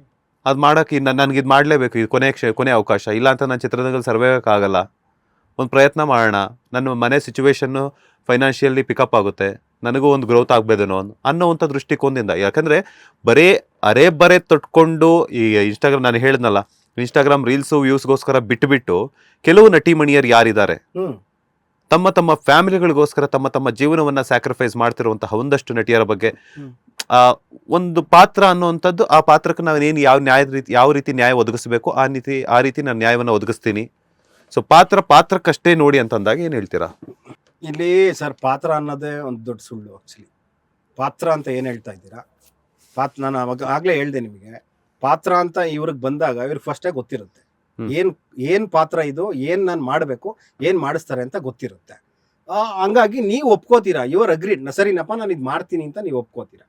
ಆ್ಯಂಡ್ ನೀವು ಇದು ಮಾಡಲಿಲ್ಲ ಅಂದರೆ ನನಗೆ ಬದುಕೋಕ್ಕೆ ಆಗೋದಿಲ್ಲ ಅಂತಕ್ಕಂಥ ಪುರಾವೆ ತಮ್ಮ ಹತ್ರ ಏನಿಲ್ಲ. ನಿಮಗೆ ಮಾತ್ರ ನಾನು ಹೇಳ್ತೀನಿ, ರಾಗಿಣಿಗೆ ಹೇಳ್ತಿರೋದು, ಬೇರೆಯವ್ರಿಗೆ ಹೇಳ್ತಿಲ್ಲ, ರಾಗಿಣಿಗೆ ಮಾತ್ರ ನಾನು ಮಾತಾಡ್ತಾ ಇದ್ದೀನಿ, ಆಯ್ತಾ? ನೀವು ಆ ಮಟ್ಟದಲ್ಲಿ ಏನು ನೀವು ನಿರ್ಗತಿಕರಾಗಿ ಜೀವನ ಮಾಡ್ತಾ ಇಲ್ಲ. ನಿಮಗೆ ಒಂದೆರಡು ಆ ಥರ ಪಾತ್ರಗಳು ಸಿಗ್ಲಿಲ್ಲ ಅಂದರೆ ನನ್ನ ಲೈಫೇ ಬರ್ಬಾದಾಗೋಗಿ ಬರ್ತೀನಿ ಅನ್ನೋ ಥರದಲ್ಲಿ ಏನಿಲ್ಲ. ನೀವು ಬಹಳಷ್ಟು ತುಂಬಾ ಒಂದು ಮೇಲ್ವರ್ಗದ ಜೀವನನೇ ಮಾಡ್ತಾ ಇದ್ದೀರಿ. ಹಾಗಾಗಿ ನಿಮಗಿರೋದು ಅಮಲು, ತಲೆ ಒಳಗಡೆ ಅಮಲ್ ಇದೆ ನಿಮಗೆ. ಏನಂದ್ರೆ ಡ್ರಗ್ಸ್ ತಗೊಂಡವ್ರಿಗೆ ಹೆಂಗೆ ತಲೆ ತಿರುಗ್ತಾ ಇರ್ತದೆ ಆ ತರ ನೀವು ಸುದ್ದಿಲಿ ಇರ್ಬೇಕು. ನೀವು ಅದೆಂತ ಪಾತ್ರ ಕೊಟ್ಟರು ಪರವಾಗಿಲ್ಲ, ನನಗೆ ಬೇಕಿರೋ ದುಡ್ಡು ಅಷ್ಟೇ. ಅದಕ್ಕೆ there is the difference between Soundarya and Ragini. Compare ಮಾಡಕ್ಕೆ ಬರಲ್ಲ. ಸೌಂದರ್ಯ 1000 ವರ್ಷ ಹೋದ್ರು ಕೂಡ ಅವರ ಘನತೆ, ಗಂಭೀರ, ಅವ್ರಿಗೆ ಸಿಗೋ ಮರ್ಯಾದೆನೆ ಬೇರೆ. ರಾಗಿಣಿ ಇನ್ನು 50 ಪಿಕ್ಚರ್ ಮಾಡಿದ್ರು ಅವ್ರನ್ನ ಕನ್ನಡಿಗರು ಎಲ್ಲಿಟ್ಟಿರ್ಬೇಕು ಅಲ್ಲೇ ಇಡ್ತಾರೆ. ಹಾಗಾಗಿ ನೀವು ಒಪ್ಕೋಬೇಕಾಗಿರೋ ಪಾತ್ರಗಳ ಅದು ನಿಮ್ ಕೈಲಿ ಆಯ್ಕೆಯ ಸ್ವಾತಂತ್ರ್ಯ ನಿಮ್ ಕೈಲಿ ಇರುತ್ತೆ. ಅದನ್ನ ನೀವು ಪ್ರೇಕ್ಷಕರಿಗೆ ಬಹಿರಂಗ ಪಡಿಸ್ಬೇಕು. ಇಲ್ಲಿ ನೀವೇನ್ ಹೇಳ್ತೀರಾ, ನಮ್ಗೆ ಅವ್ರು ಒತ್ತಾಯ ಮಾಡಾಕ್ಸಿದ್ರು, ಯಾರು ಒತ್ತಾಯ ಮಾಡಲ್ಲ ಸರ್. ಸಿನಿಮಾ ಬಗ್ಗೆ ನಮ್ಗೆ ಚೆನ್ನಾಗಿ ಗೊತ್ತಿದೆ. ಯಾರು ಕೂಡ ಯಾರಿಗೂ ಏನೋ ಪ್ರೆಷರೈಸ್ ಮಾಡಕ್ ಹೋಗಲ್ಲ. ಸ್ಕ್ರಿಪ್ಟ್ ಎಲ್ಲ ಡಿಸೈಡ್ ಆಗಿರುತ್ತೆ, ಅದಾದ್ಮೇಲೆ ಹೇಳ್ತಾರ ಅವ್ರು ಈ ತರ ಇದೆ ಅಂತ ಹೇಳ್ಬಿಟ್ಟು.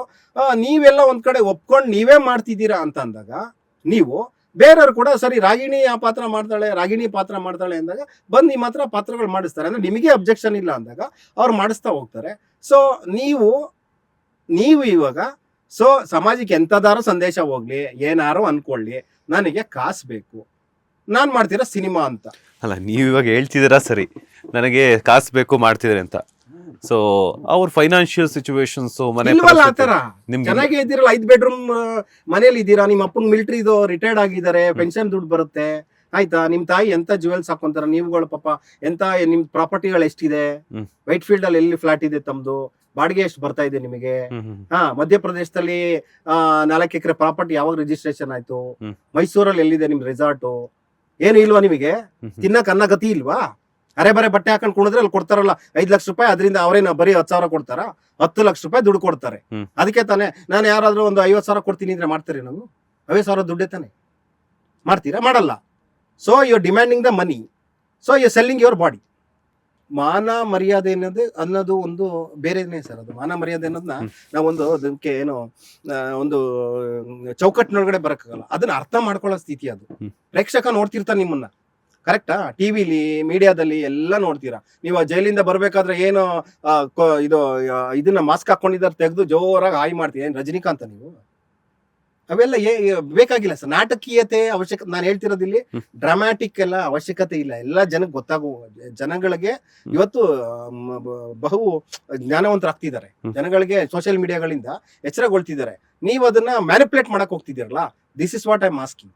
ಓಕೆ, ಫೈನಲಿ ನಿಮ್ಮ ನಿಲುವೇನು ಅಂತ. ಅಂದರೆ ಈಗ ನೀವು ಒಂದಷ್ಟು ವಿಚಾರಗಳನ್ನು ಸೋಷಿಯಲ್ ಮೀಡಿಯಾದಲ್ಲಿ ಬರ್ಕೊಂಡ್ರಿ, ಯಾವುದೋ ಒಂದು ಕಾಲ್ ಕೂಡ ಬಂದಿತ್ತು ಅಂತ ಹೇಳಿದ್ರಿ. ಸೊ ಯಾರು ಕಾಲ್ ಮಾಡಿದ್ರು, ಏನೆಲ್ಲ ಮಾತಾಡಿದ್ರು, ಅವರು ಅದೇನು ಬೆದರಿಕೆ ಕರೆನಾ, ಏನು ಎತ್ತ ಅಂತ ಏನು ಹೇಳಿದ್ರು ಕಾಲ್ ಮಾಡಿ ಅಂತ? ಬೆದರಿಕೆ ಏನಲ್ಲ. ಅವರು ಯಾರೋ ನವೀನ್ ಕುಮಾರ್ ಅಂತೆ ಯಲಂಕದಲ್ಲಿ, ಅವರ ಪತ್ರಿಕೆಯವರಂತೆ. ನೀವು ಆತರ ಹಾಕಿದಿರಲ್ಲ ಒಬ್ರು ಹೆಣ್ಮಗ್ಳ ಬಗ್ಗೆ, ಸೊ ಮಹಿಳಾ ಸಂಘಟನೆಗಳು ನಿಮ್ಮ ಮೇಲೆ ಗಲಾಟೆ ಮಾಡಲ್ವಾ? ನಿಮ್ಮ ಮೇಲೆ ವಿರೋಧ ಆಗಲ್ವಾ? ಯಾಕೆ ಅಂತ ಕೇಳಿದೆ. ನೀವು ಆತರ ಬರ್ದಿದ್ದೀರಲ್ಲ ಸರ್ ವೇಶ್ಯೆ ಅಂತ.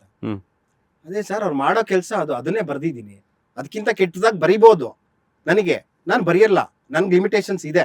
ನಾನು ರವಿ ಬೆಳಗೆರೆ ಅವ್ರ ಜೊತೆ ಒಂದು 12 ತಿಂಗಳು ಕೆಲಸ ಮಾಡಿದ್ದೀನಿ. ನಾನು ಅವ್ರಿದ್ದಾಗ ಪಾಪ ಅವರ ಪುಣ್ಯಾತ್ಮ ನೆನ್ಸ್ಕೊಬೇಕು. ಹಾಗಾಗಿ ಬರವಣಿಗೆ ಲಿಮಿಟೇಷನ್ಸ್ ಏನು ಗೊತ್ತಿದೆ, ಆಡು ಮಾತಿನ ಲಿಮಿಟೇಷನ್ಸ್ ಎಷ್ಟು ವ್ಯಾಪ್ತಿ ನನಗೆ ಚೆನ್ನಾಗಿ ಗೊತ್ತಿದೆ. ಅದಕ್ಕೆ ಹೇಳಿದ್ರು ಮಹಿಳಾ ಸಂಘಟನೆಗಳು ನನ್ನನ್ನು ವಿರೋಧ ಮಾಡಬಾರದು. ಆಕೆ ಏನ್ ಮಾಡ್ತಿದ್ದಾಳೆ ನಿಜವಾಗ್ಲೂ ಮಹಿಳಾ ಪರ ಅವರಿದ್ರೆ ಸಂಘಟನೆಯವರು ಅವಳನ್ನು ವಿರೋಧಿಸ್ಬೇಕು. ಯಾಕೆಂದ್ರೆ ಅವಳು ಮಾಡ್ತಿರೋದು ಅದು ಕೆಲಸ. ಒಬ್ಳು ಸಿನಿಮಾ ನಟಿಯಾಗಿ 23 ಸಿನಿಮಾದಲ್ಲಿ ಆಕ್ಟ್ ಮಾಡಿ ಶಿವಣ್ಣನ ಜೊತೆ ಸುದೀಪ್ ಅವ್ರ ಜೊತೆ ನಿಮ್ಮ ಹೆಸರು ನೀವು ಗುರುತಿಸ್ಕೊಂಡಿರ್ತಕ್ಕಂಥ ಒಬ್ಳು ನೀವು ಸಮಾಜಕ್ಕೆ ಮಾದರಿಯಾಗಿ ನಡ್ಕೋಬೇಕು. ಮಾದರಿಯಾಗಿ ನಡ್ಕೊಂಡವ್ರು ಈ ತರ ಕೆಲಸಗಳು ನಾಟಕೀಯವಾಗಿ ಡ್ರಾಮಾಗಳು ಬೀದಿಲ್ ನೀವು ಈ ತರ ಬೇಕು ಇಂಟೆನ್ಷನಲಿ ಮಾಡಕ್ ಹೋದಾಗ ಅದನ್ನ ಪ್ರಶ್ನೆ ಯಾವನಾದ್ರೂ ಮಾಡ್ಲೇಬೇಕಾಗುತ್ತೆ. ಇವತ್ತು ಪ್ರಜಾಪ್ರಭುತ್ವ ಇದು ಇಂಡಿಯಾದಲ್ಲಿ ನಡೀತು, ಡೆಮಾಕ್ರಸಿ. ಪ್ರಶ್ನೆ ಮಾಡ್ತಾನೆ. ಹಾಗಾಗಿ ನನಗೇನು ಹೆದರಿಕೆ ಇಲ್ಲ, ನನ್ನ ಆತ್ಮಸಾಕ್ಷಿ ನಾನು ಬರ್ದಿದ್ದೀನಿ ಅಂತ ನಾನು ಹೇಳ್ದೆ. ಆಮೇಲೆ ಅವರು ಅಷ್ಟೇ ಅವ್ರು ಮಾತಾಡಿದ್ದು ಸುಮ್ಮನಾದ್ರು. ನಾನು ಅದು ಹೇಳಿದ್ಮೇಲೆ ನೋಡಪ್ಪ ವೇಶ್ಯ ಅಂತ ಬರೆಯಕ್ ನನಗೇನು ಭಯ ಇಲ್ಲ. ನನಗೆ ಭಯ ಇದ್ದರೆ ಬರೀಲೇಬಾರ್ದು. ಆಮೇಲೆ ನಾನು ಇದೊಂದೇ ವಿಷಯ ಅಲ್ಲ, ನೀವು ನೋಡಿದ್ರೆ ನಂದು ಫೇಸ್ಬುಕ್ ಅಲ್ಲಿ ಬಹಳಷ್ಟು ಬರ್ದಿದ್ದೀನಿ ವಿಡಿಯೋಗಳು. ಮೊನ್ನೆ ಕೇಂದ್ರ ಜನಂದು ಮಾತಾಡಿದ್ದೆ, 1.5 ಗಂಟೆ ಮಾತಾಡಿದ್ದೀನಿ. ಹಾಗಾಗಿ ನನ್ನ ಉದ್ದೇಶ ರಾಗಿಣಿ ನನ್ನ ಟಾರ್ಗೆಟ್ ಅಲ್ವೇ ಅಲ್ಲ, ಮ್ಯಾಟ್ರೇ ಅಲ್ಲ ನನಗೆ ರಾಗಿಣಿ. ಮತ್ತೇನ್ ನಿಮ್ಮ ಟಾರ್ಗೆಟ್? ರಾಗಿಣಿಯೇ ಸಿನಿಮಾ ಹೆಸರನ್ನ ಬಳಸ್ಕೊಂಡು ಸಿನಿಮಾದ ಹೆಸರಿನಲ್ಲಿ ಏನೇನು ಮಾಡಿದ್ದಾರೆ ಅಕ್ರಮಗಳು, ಇದನ್ನ ಮಾಡಿ ತಿರ್ಗಾ ಅವರು ಈಗ ಒಂದು ಹೊಸ ಇಮೇಜ್ ತಗೊಳಕ್ ಹೊರಡ್ತಿದ್ದೀರಲ್ಲ, ಅದನ್ನ ನಿಜವಾಗ್ಲೂ ಇಮೇಜ್ ತಗೊಳ್ಳೋದಾದ್ರೆ ನಿಜವಾಗ್ ಪ್ರಾಮಾಣಿಕವಾದ ಕೆಲಸ ಮಾಡಿ, ನಾಟಕಗಳು ಆಡಬೇಡಿ ಅಂತ ನಂದು. ನಿಮ್ ಇಮೇಜ್ ಡ್ಯಾಮೇಜ್ ಆಗಿ ಮಾರುಕಟ್ಟೆಯಲ್ಲಿ ಹರಾಜ್ ಆಗೋಗಿದೆ ಇವತ್ತು.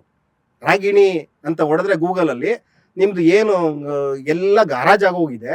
ಹಾಗಾಗಿ ನಿಮ್ಮನ್ನ ಪೂಜೆ ಮಾಡೋದು ದಿನಕ್ಕೆ 1 ಲಕ್ಷ ಮೆಸೇಜ್ ಕಳ್ಸೋ ಅಂತಾರೆ ಯಾರು ಇಲ್ಲ. ಅವೆಲ್ಲ ಸುಳ್ಳುಗಳು ಹೇಳಕ್ ಹೋಗ್ಬೇಡಿ, ನಾಟಕ ಮಾಡಕ್ ಹೋಗ್ಬೇಡಿ. ನಿಮಗೆ ಕಾಳಜಿ ಇತ್ತಾ, ಸಿನಿಮಾದಲ್ಲಿ ದುಡ್ದಿದ್ದೀರಲ್ವಾ 100 ರೂಪಾಯಿನ, ಅದ್ರಲ್ಲಿ 20 ರೂಪಾಯಿನ ಎತ್ತಿ ಬಡ ಜನರಿಗೆ, ಪೌರ ಕಾರ್ಮಿಕರಿಗೆ ಒಂದೊಂದು ಸೀರೆ ಕೊಡ್ಸಿ, ಅವ್ರ ಮಕ್ಕಳಿಗೆ SSLC ಬುಕ್ಸ್ಗಳು ಕೊಡ್ಸಿ, ಇಲ್ಲ 10 ಜನ ದತ್ತು ಮಕ್ಳು ತಗೊಂಡ್ ಮಾಡಿ, ಇದನ್ನ ಮಾಡಿ ಹಾಕೊಳ್ಳಿ. ನಾನೇ ಶೇರ್ ಮಾಡ್ತೀನಿ, ನಿಮ್ ಟಿವಿಲೂ ಶೇರ್ ಮಾಡಿ, ಎಲ್ಲರೂ ಮಾಡ್ತಾರೆ. ಅದನ್ನ ಬಿಟ್ಟು ಡ್ರಾಮಾ ಮಾಡಬೇಡಿ. ಡ್ರಾಮಾ ಮಾಡಿದ್ರೆ ಅರ್ಥ ಆಗದೆ ಇರೋಷ್ಟು ಮೂರ್ಖರು ಏನಿಲ್ಲ, ನಮಗೂ ಅಲ್ಪ ಸ್ವಲ್ಪ ಇದೆ. ನಾನ್ ಕೇಳಿಲ್ಲ ಅಂದ್ರೆ ಪ್ರಖ್ಯಾತ್ ಗೌಡ ಇನ್ನೊಬ್ರು ಯಾರೋ ಕೇಳ್ತಾರೆ ಅನ್ನೋದು ನನ್ನ ಒಂದು ನಿಲುವು ಸರ್, ಅಷ್ಟೇ. ಆ ವಿಡಿಯೋನ ವೈರಲ್ ಮಾಡಿ ಅಂತ ಹೇಳ್ಬಿಟ್ಟು ಒಂದು ಮಾಧ್ಯಮಕ್ಕೆ ಕರೆ ಹೋಗಿತ್ತು ಅಂತ ಹೇಳಿದ್ರಿ. ಸೊ ಆ ಮಾಧ್ಯಮ ಯಾವುದು ಅಂತ? ಇಲ್ಲ ಸರ್, ಹೇಳೋದು ಬೇಡ. ಬಟ್ ಆಡಿಯೋ ಕ್ಲಿಪ್ ಹತ್ರ ಏನಾದ್ರು ಇದೆಯಾ ನಿಮ್ಮ ಹತ್ರ? ಇದೆ ಸರ್, ಅದು ಕೊಡಲ್ಲ ಸದ್ಯಕ್ಕೆ ಕೊಡಲ್ಲ. ಅಷ್ಟು ಟೈಮ್ ಸಂದರ್ಭ ಬಂದಾಗ ಎಲ್ಲಾನು. ಓಕೆ, ಒಟ್ನಲ್ಲಿ ರಾಗಿಣಿ ಅವರು ಏನೇನ್ ಕೆಲಸ ಮಾಡ್ತಿದ್ದಾರೆ ಪ್ರತಿಯೊಂದು ಪೆನ್ ಟು ಪಿನ್ ಇನ್ಫಾರ್ಮೇಶನ್, ಅದ್ರ ಜೊತೆಗೆ ಸಾಕ್ಷಿಗಳ ಸಮೇತ ನಿಮ್ಮ ಹತ್ರ ಎಲ್ಲಾ ರೀತಿಯ ಇನ್ಫಾರ್ಮೇಶನ್ ಜನದಿದೆ ಸರ್. ರಾಗಿಣಿ ಮಾತ್ರ ಅಲ್ಲ, ರಾಗಿಣಿ ಅಷ್ಟೇ ಅಲ್ಲ, ಬಹಳಷ್ಟು ಜನದಿದೆ. ಪೊಲಿಟಿಷಿಯನ್ಸ್ ಇದೆ, MLA ಗಳದಿದೆ. ಮೊನ್ನೆ ಅಷ್ಟೇ ಒಂದು ನಮ್ಗೆ ದೊಡ್ಡ ಮಾಹಿತಿ, ಮೈಸೂರು ಭಾಗದ ಒಬ್ಬ MLC ಬಂದಿದೆ, ಅವ್ರದ್ದು ಕರ್ಮಕಾಂಡ, ಮಹಿಳೆ ಜೊತೆ ಏನು ಅಂತ ಬಹಳಷ್ಟು ಬರ್ತಿರುತ್ತೆ ನಮ್ಗೆ. ಹಾಗಾಗಿ ಸೂಕ್ತ ಸಂದರ್ಭಗಳು ಬಂದಾಗ ಖಂಡಿತವಾಗೂ ಅದನ್ನ ಸೂಕ್ತ ವೇದಿಕೆಯಲ್ಲಿ ಬಹಿರಂಗ ಪಡಿಸ್ತಕ್ಕಂಥದ್ದು, ಸಾಮಾಜಿಕವಾಗಿ ಜನನ್ನ ಎಚ್ಚರಗೊಳಿಸ್ಬೇಕು. ನೋಡಪ್ಪ ಈ ತರದವ್ರು ಇದಾರೆ, ಹುಷಾರಾಗಿರಿ ಅಂತ. ಹಾಗಾಗಿ ಅಪ್ಪು ಹೆಸರಲ್ಲಿ ಸರ್ ಇವತ್ತು ಅಚ್ಚೆ ಹಾಕ್ಸ್ಕೋತಾರೆ, ಅವ್ರ ಹೆಸರನ್ನ ಇಲ್ಲಿ ಬರ್ಸ್ಕೋತಾರೆ. ಧರ್ಮಸ್ಥಳಕ್ಕೆ ಪಾದಯಾತ್ರೆ ಹೋಗಿದ್ದಾರೆ. ಯಾಕೆ ಸರ್ ಅಪ್ಪು ಅವ್ರಂಗ್ ಗ್ರೇಟ್ ಆಗ್ತಾರೆ? ಡಾಕ್ಟರ್ ರಾಜ್ಕುಮಾರ್ ಯಾಕೆ ಗ್ರೇಟ್ ಆಗ್ತಾರೆ? ಸಿನಿಮಾ ರಂಗದಲ್ಲಿ ಇದ್ರು ಇಂದಿರಾ ಗಾಂಧಿ ಅವರು ಡಾಕ್ಟರ್ ರಾಜ್ಕುಮಾರ್ ಮನೆಗೆ ಬಂದು ಬಿಫೋರ್ 85 ಅಲ್ಲಿ ಅವ್ರನ್ನ ಆಫರ್ ಮಾಡ್ತಾರೆ, ದಯವಿಟ್ಟು ಚುನಾವಣೆ ಕಂಟೆಸ್ಟ್ ಮಾಡಿ ನಿಮ್ಮನ್ನ ಮುಖ್ಯಮಂತ್ರಿ ಮಾಡ್ತೀವಿ ರಾಜ್ಯದಲ್ಲಿ ಅಂತ. ಡಾಕ್ಟರ್ ರಾಜ್ಕುಮಾರ್ ಅವ್ರನ್ನ, ಯಾರು ಇಂದಿರಾ ಗಾಂಧಿ ಅವರು ಮಾಜಿ ಪ್ರಧಾನ ಮಂತ್ರಿಗಳು, ಡಾಕ್ಟರ್ ರಾಜ್ಕುಮಾರ್ ಒಂದೇ ಮಾತು ಹೇಳ್ತಾರೆ, ಇಲ್ಲ ಮೇಡಮ್ ದಯವಿಟ್ಟು ನಾನು ಬರಲ್ಲ, ನೀವ್ ಏನ್ ಆಫರ್ ಅಲ್ಲ, ಮುಖ್ಯಮಂತ್ರಿ ಅಲ್ಲ ಪ್ರಧಾನ ಮಂತ್ರಿ ಮಾಡಿದ್ರೆ ನಾನು ಬರಲ್ಲ, ನಾನು ಕಲಾ ಸೇವೆ ಮಾಡ್ಕೊಂಡಿದ್ದೀನಮ್ಮ. ಬಹಳಷ್ಟು ವಿನಯವಂತಿಕೆಯಿಂದ ಹೇಳ್ತಾರೆ.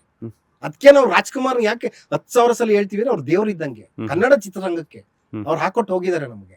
ಹಾಗಾಗಿ ಅಂತ ವಿನಯವಂತ ಅಂತವರ ಮಗ ಅಪ್ಪು ಅವರು ಎಷ್ಟು ಕೆಲಸ ಮಾಡಿದ್ರು. ಪ್ರಕಾಶ್ ರೈ ಜೊತೆ ಸೇರಿ ಅವರು ಬಹಳಷ್ಟು ಆಂಬ್ಯುಲೆನ್ಸ್ ಗಳನ್ನ ಬಿಡ್ತಾರೆ ರೋಗಿಗಳಿಗೋಸ್ಕರ, ಬಹಳಷ್ಟು ಸಾಮಾಜಿಕ ಕಾರ್ಯಗಳು ಮಾಡಿದ್ದಾರೆ. ಆಮೇಲೆ ಗೊತ್ತಿಲ್ದಂಗೆ ಸಹಾಯ ಮಾಡಿದ್ದಾರೆ, ಗೊತ್ತಿಲ್ದಂಗೆ ಬಹಳಷ್ಟು ಜನಕ್ಕೆ. ಹಾಗಾಗಿ ಅವ್ರನ್ನ ಅಷ್ಟು ಪ್ರೀತಿಸ್ತೀವಿ, ಅಭಿಮಾನಿಸ್ತೀವಿ. ಅವರು ಸಿನಿಮಾ ನಟ, ಅಭಿಮಾನಿಸ್ತೀವಿ. ಯಾಕೆಂದ್ರೆ ಸಾಮಾಜಿಕ ಸೇವೆಗಳು ಸಿನಿಮಾ ಸೇವೆಗಿಂತ, ಸಿನಿಮಾ ಕೆಲಸಕ್ಕಿಂತ ದೊಡ್ಡದು. ಆ ತೂಕ ಸಿನಿಮಾ ಆಕ್ಟಿಂಗ್ ಗಿಂತ ದೊಡ್ಡದಾದಾಗ ಅವರು ದೇವರಾಗ್ಬಿಡ್ತಾರೆ. ನೀವು ದೇವ್ರಂತ ಆಗಕ್ಕಾಗಲ್ಲ ರಾಗಿಣಿ. ಹಾಗಾಗಿ ನೀವು ದಯವಿಟ್ಟು, ನೀವು ಬಂದಿರೋ ಉದ್ದೇಶ ಬೇರೆನೇ ಇದೆ, ಆಕ್ಟರ್ ಆಗಿದ್ದೀರಾ. ಹಾಗಾಗಿ ಕನ್ನಡ ಚಿತ್ರರಂಗ ನಂದು, ಅದು ನಿಮ್ದು, ಅವ್ರದ್ದು ಕೂಡ. ಹಾಗಾಗಿ ಇದು ನಮ್ಮನೆ ಸೊತ್ತಿ, ನನ್ನ ಮನೆ ಇದ್ದಂಗೆ, ಎಲ್ಲರೂ ಕ್ವಶನ್ ಮಾಡ್ಬೇಕು. ಹಾಗಾಗಿ ಸಾಕು FIR ಗಳು ಹಾಕ್ಸ್ಕೊಂಡಿರೋದು. FIR ಹಾಕ್ಸ್ಕೊಂಡ್ರೆ ಪರೋಕ್ಷವಾಗಿ ಪ್ರಖ್ಯಾತ್ ಗೌಡರು ಟಾಂಗ್ ಕೊಡ್ತಿದ್ದಾರೆ ಅಂತ ಅನ್ಕೋಬಹುದು ಸರ್. ನಾನು ಅದಕ್ಕೆ ಹೇಳ್ತಿದ್ದೀನಿ, ರಾಗಿಣಿ ನನ್ನ ಟಾರ್ಗೆಟ್ ಅಲ್ವೇ ಇಲ್ಲ ಅಂತ. ನನ್ನ ಟಾರ್ಗೆಟ್ ಅಲ್ವೇ ಅಲ್ಲ. ಹ್ಮ್.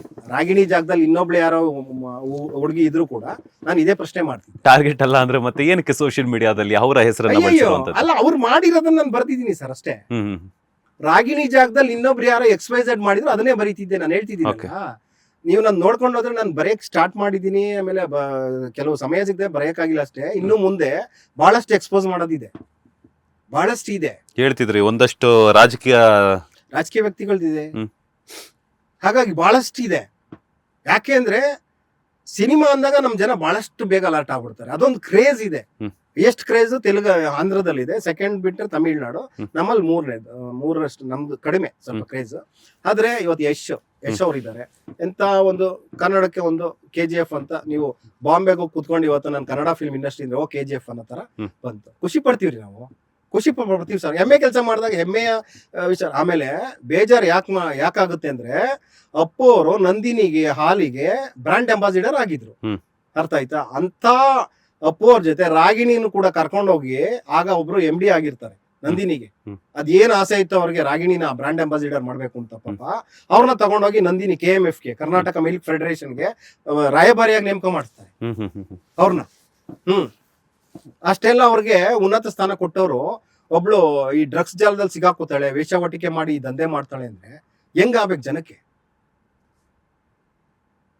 ಹೆಂಗಾಗ್ಬೇಕು ಸರ್ ಜನಕ್ಕೆ? ಅಪ್ಪು ಅವರು ₹1 ತಗೊಂಡಿಲ್ಲ ನಂದಿನಿ ಹಾಲಿಗೆ, ಈಕೆ ತಗೊಂಡಿದ್ದಾಳೆ ಅಂತ ನಮಗ್ ಗೊತ್ತಿಲ್ಲ, ಅದು ವಿಷಯ ಬೇರೆ. ಅಂದ್ರೆ ಅಂತ ಸ್ಥಾನ ನಿಮ್ಗೆ ಕೊಟ್ಟ ಮೇಲೆ ನೀವ್ ಹೆಂಗ್ ನಡ್ಕೋಬೇಕು? ನೀವು ಹೆಂಗ್ ನಡ್ಕೋಬೇಕು ಸರ್? ನಿಮ್ಗೊಂದು ಜವಾಬ್ದಾರಿ ಅನ್ನೋದು ಇದೆ ಅಲ್ವಾ? You not a private person. Private ಪರ್ಸನ್ಗೂ ಇರಬೇಕು, ಅದು ಬೇರೆ. ಸೊ ನೀವು ಇಂಡಸ್ಟ್ರಿ ಅವ್ರು ಆಗಿರೋದ್ರಿಂದ ನಿಮ್ಮೇಲೆ ನಂಬಿಕೆ ವಿಶ್ವಾಸ ಇಟ್ಟು ಒಳ್ಳೆ ನಟಿನಪ್ಪ ಹೇಳಿ 2017-18ರಲ್ಲಿ ನಿಮ್ಮನ್ನ ಬ್ರ್ಯಾಂಡ್ ಅಂಬಾಸಿಡರ್ ನೇಮಕ ಮಾಡ್ತಾರೆ ಇಡೀ ಕರ್ನಾಟಕದಾದ್ಯಂತ. ಇವ್ರದ್ದೆಲ್ಲ ಕಡೆ ಬ್ಯಾನರ್ಸ್ಗಳು ಎಲ್ಲ ಇರ್ತದೆ. ಎಷ್ಟು ಜನ ಖುಷಿ ಪಟ್ಟಿರ್ತಾರೆ ಪಾಪ ರಾಗಿಣಿ ಅವ್ರ ಬಗ್ಗೆ. ಅವ್ರ ಅಭಿಮಾನಿಗಳೇ ಖುಷಿ ಪಟ್ಟಿರಲ್ವಾ? ಅದೇ ಅಭಿಮಾನಿಗಳು ಆಮೇಲೆ ಕಲಬುರಗಿ ಮಹಾನಗರ ಪಾಲಿಕೆಯಲ್ಲೂ ಕೂಡ ಸ್ವಚ್ಛತಾ ಕಾರ್ಯಕ್ರಮದ ಬಗ್ಗೆ ಇವ್ರನ್ನ ಬ್ರ್ಯಾಂಡ್ ಅಂಬಾಸಿಡರ್ ನೇಮಕ ಮಾಡ್ತಾರೆ. ಆ ಟೈಮ್ನಲ್ಲಿ ಹವಾ ರಾಗಿಣಿ ಅವ್ರಿಗೆ. ನೀವು ಅದನ್ನ ಒಳ್ಳೆ ರೀತಿಲಿ ತಗೊಂಡು ಒಳ್ಳೆ ಕೆಲಸ ಮಾಡ್ಕೊಂಡು ಹೋಗಿದ್ರೆ ನಿಮ್ಮನ್ನ ಯಾರೇ ಪ್ರಶ್ನೆ ಮಾಡ್ತಾರೆ? ಇಷ್ಟೆಲ್ಲ ಮಾಡ್ಬಿಟ್ಟು ನೀವು ಒಂದು ರಾತ್ರಿ ಬಂದು ನಿಮ್ಮ ಬೆಡ್ರೂಮ್ ಒಳಗಡೆ ಸಿಗರೇಟ್ ಒಳಗಡೆ ಮಾದಕ ದ್ರವ್ಯಗಳು ಜೋಡಿಸಿಟ್ಟಿರ್ತೀರಾ. ನಿಮ್ ಟೀಮೇ ದೊಡ್ಡ ಜಾಲ ಇದೆ. ಡೆಲ್ಲಿಲಿ ಹೋಗ್ಬಿಟ್ಟು ಗಾಲಾ ಪಾರ್ಟಿಗಳಂತ ಆಯೋಜನೆ ಮಾಡ್ತೀರಾ. ದೊಡ್ಡ ಮಿನಿಸ್ಟ್ರು ಮಕ್ಳುಗಳಲ್ಲಿ ಹೋಗ್ತಾರೆ, ಪೆಡ್ಲಿಂಗ್ ಮಾಡ್ತೀರಾ ಅಂತ ಅಂದಾಗ ಎಷ್ಟು ಜನಕ್ಕೆ ಶಾಕ್ ಆಗಿಲ್ಲ? ಕರ್ನಾಟಕ ಜನಕ್ಕೆ ಆಗಿಲ್ವಾ ಸರ್? ಅದು ಆಗಿರೋ ಘಟನೆ, ಅದು ಸತ್ಯ, ಯಾವತ್ತಿದ್ರು ಸತ್ಯನೇ. ಇನ್ನು 10 ವರ್ಷ ಹೋದ್ಮೇಲೂ ಸತ್ಯನೇ. ನಾಳೆ ಕೋರ್ಟಿಂದ ತೀರ್ಪು ಬಂದ್ರು ಕೂಡ ಕೋರ್ಟಲ್ಲಿ ಅವ್ರು ಇನ್ನು ಹಿಂದೆ ಮಾಡಿರ್ಲಿಲ್ಲ ಅಂತ ಏನ್ ಬರ್ದಿರಲ್ಲ ಕೋರ್ಟಲ್ಲಿ ಜಡ್ಜ್. ಇದರಿಂದ ಈ ವಿವಾದದಿಂದ ಇವರನ್ನ ನಾವು ನಿರಪರಾಧಿಯಿಂದ ಘೋಷಣೆ ಮಾಡಿದೀವಿ ಅಂತ ಬಿಟ್ರೆ ಅದು ಮಾಡಿಲ್ಲ ಅಂತ ಏನ್ ಹೇಳಲ್ಲ. ಹಾಗಾಗಿ ಪ್ರಶ್ನೆ ಮಾಡೋದು ಪ್ರತಿಯೊಬ್ಬರನ್ನ ಹಕ್ಕು. ಅದನ್ನ ನಾನು ಜನರ ಪರವಾಗಿ ನಾನು ಮಾಡ್ತಾ ಇದ್ದೀನಿ. ರಾಗಿಣಿ ಬಗ್ಗೆ ವೈಯಕ್ತಿಕವಾಗಿ ನನಗೇನಿಲ್ಲ. ಕೊನೆಯದಾಗಿ ಏನ್ ಹೇಳಕ್ ಇಷ್ಟಪಡ್ತೀರಾ ಸರ್? ಸರ್, ನಾವು ತುಂಬಾ ಚಿಕ್ಕವರು. ನಾವೊಬ್ಬ ಸಾಮಾಜಿಕ ಹೋರಾಟಗಾರ. ಸುಮಾರು ನಾವು ಒಂದು ಜನಪರ ಕಾರ್ಯಕ್ರಮಗಳು ಮಾಡ್ತಾ ಇರ್ತೀವಿ. ಸಿನಿಮಾ ಸಂಪರ್ಕ ನಮಗೂ ಸ್ವಲ್ಪ ಇರೋದ್ರಿಂದ ಬಹಳಷ್ಟು ಮಾಹಿತಿಗಳು ಅಲ್ಲಿಂದ ಬರ್ತಿರ್ತದೆ. ಒಳ್ಳೆ ಸಿನಿಮಾ ಮಾಡಿ ಒಳ್ಳೆ ಹೆಸರು ಮಾಡಿ ಜನಕ್ಕೊಂದು ಸಹಾಯ ಮಾಡಿದ್ರೆ ನಾವು ಯಾವತ್ತಿದ್ರೂ ಗೌರವ ಕೊಡ್ತೀವಿ. ಕನ್ನಡ ಜನ ಯಾವತ್ತಿದ್ರೂ ಗೌರವಿಸ್ತಾರೆ. ಅದು ಬಿಟ್ಟು ಸಿನಿಮಾದಲ್ಲೇ ಮಾಡೋ ನಟನೆನ ತಗೊಬಂದು ನೀವು ಹೊರ್ಗಡೆನೂ ಮಾಡಕ್ ಹೋದ್ರೆ, ಜನನ ನಂಬಿಸಿ ಮೋಸ ಪಡ್ಸಕ್ ಹೋದ್ರೆ, ಇದು ಅವ್ರಿಗೆ ಗೊತ್ತಾಯ್ತು ಅಂದ್ರೆ ಪೌರ ಕಾರ್ಮಿಕರಿಗೆ ಅವ್ರ ದಂಗೆನೇ ಎದ್ದು ಹೇಳ್ತಾರೆ. ಆಡಿಯೋ ಏನಾದ್ರು ಬಿಟ್ರೆ ಇದನ್ನ ವೈರಲ್ ಮಾಡಿ ಅಂತ ಇವೆಲ್ಲ ಬೇರೆ ತರನೇ ಆಗ್ತದೆ. ನಾಟಕಗಳು ಕ್ಯಾಮ್ರಾ ಮುಂದೆ ಮಾಡಿ ನಿಜ ಜೀವನದಲ್ಲಿ ನಿಜವಾಗ್ಲೂ ನಿಮಗೆ ಅವ್ರಿಗೆ ಕನ್ಸರ್ನ್ ಇದ್ರೆ, ಸಾಮಾಜಿಕ ಕನ್ಸರ್ನ್ ನಿಮ್ಗೆ ಇದ್ರೆ, ನಿಜವಾಗ್ಲೂ ಇದ್ರೆ ಅವ್ರಿಗೆ ಅವ್ರ ಮನೆಯನ್ನ ಬೆಳಗಂತ ಕೆಲಸನ ಪರಿಣಾಮಾತ್ಮಕ ಗುಣಮಟ್ಟದ ಕೆಲಸಗಳು ಮಾಡಿ. ಅದು ತೋರಿಕೆ ಕೆಲಸ ಅವಶ್ಯಕತೆ ಇಲ್ಲ. ಯಾವತ್ತಿಗೂ ಅದು ಒಂದಲ್ಲ ಒಂದಿನ ಗೊತ್ತಾಗ್ತದೆ ಅಷ್ಟೇ. ಇದು ನನ್ನ ಆಶೆ. Thank you so much sir, ಒಂದಷ್ಟು ವಿಚಾರಗಳನ್ನ ಹೇಳಿದ್ದಕ್ಕೆ. ಇನ್ ಕೇಸ್ ಏನಾದ್ರು ಮುಂದಿನ ದಿನಗಳಲ್ಲಿ ಇದೇನೋ ಬೇರೆ ತಿರುವನ್ನ ಪಡ್ಕೊಂಡ್ರೆ ಮತ್ತೆ ನಾನು ನಿಮ್ಮನ್ನ ಕಾಂಟ್ಯಾಕ್ಟ್ ಮಾಡುವಂತಹ ಪ್ರಯತ್ನವನ್ನು ಮಾಡ್ತೀನಿ. ಧನ್ಯವಾದಗಳು ಇಷ್ಟೊತ್ತು ನಮ್ಮ ಬಾಸ್ ಟಿವಿ ಜೊತೆ ಒಂದಷ್ಟು ಮಾಹಿತಿಯನ್ನು ಶೇರ್ ಮಾಡೋದಕ್ಕೆ, ಹಾಗೆ ನಿಮ್ಮ ಏನು ಒಂದು ಬರವಣಿಗೆ ಬರೆದಿದ್ರೆ ಅದ್ರ ಬಗ್ಗೆ ಬ್ರೀಫ್ ಆಗಿ ಎಕ್ಸ್ಪ್ಲೇನ್ ಮಾಡೋದಕ್ಕೆ. Thank you sir, thank you. ಎಲ್ಲರಿಗೂ ಥ್ಯಾಂಕ್ಸ್ ಹೇಳ್ತಾ ಇದ್ದೀನಿ. ನಮ್ಮಂಥ ಸಣ್ಣವ್ರನ್ನ ಕರೆಸಿ ನಿಮ್ಮ ಬಾಸ್ ಟಿವಿಲಿ ನಮ್ಮನ್ನು ಒಂದು ಸಂದರ್ಶನ ಮಾಡ್ತಿದ್ದೀರಾ. ನಿಮ್ಮ ಇಡೀ ಬಾಸ್ ಟಿವಿ ಚಾನಲ್ಗೆ ಒಳ್ಳೇದಾಗಲಿ. ಇನ್ನು ಕರ್ನಾಟಕದಲ್ಲಿ ದೊಡ್ಡ ಒಂದು ಬದಲಾವಣೆಯ ಒಂದು ಪರ್ವ ನಿಮ್ಮ ಬಾಸ್ ಟಿವಿ ಮೂಲಕ ಸ್ಟಾರ್ಟ್ ಆಗಲಿ ಅಂತ ನನ್ನ ಒಂದು ಸಣ್ಣ ಹಾರೈಕೆ. Thank you sir. ಇದಾಗಿತ್ತು ಇವತ್ತಿನ ಒಂದು ಇಂಟ್ರೆಸ್ಟಿಂಗ್ ಇಂಟರ್ವ್ಯೂ. ಮತ್ತಷ್ಟು ಇಂಟರ್ವ್ಯೂಸ್ಗಾಗಿ ಕೂಡಲೇ ಸಬ್ಸ್ಕ್ರೈಬ್ ಮಾಡಿ ಬಾಸ್ ಟಿವಿ ಕನ್ನಡ. ಧನ್ಯವಾದಗಳು. ಲೇಟೆಸ್ಟ್ ಹಾಗೂ ಇಂಟ್ರೆಸ್ಟಿಂಗ್ ಸುದ್ದಿಗಳಿಗಾಗಿ ಬಾಸ್ ಟಿವಿ ಕನ್ನಡ ಚಾನೆಲ್ನ ಸಬ್ಸ್ಕ್ರೈಬ್ ಮಾಡಿ. ಹಾಗೆಯೇ ಬೆಲ್ ಐಕಾನ್ ಪ್ರೆಸ್ ಮಾಡಿ. ಇದರ ಜೊತೆಗೆ ಫೇಸ್ಬುಕ್, ಇನ್ಸ್ಟಾಗ್ರಾಮ್, ಎಕ್ಸ್ನಲ್ಲೂ ಮಿಸ್ ಮಾಡದೆ ಫಾಲೋ ಮಾಡಿ.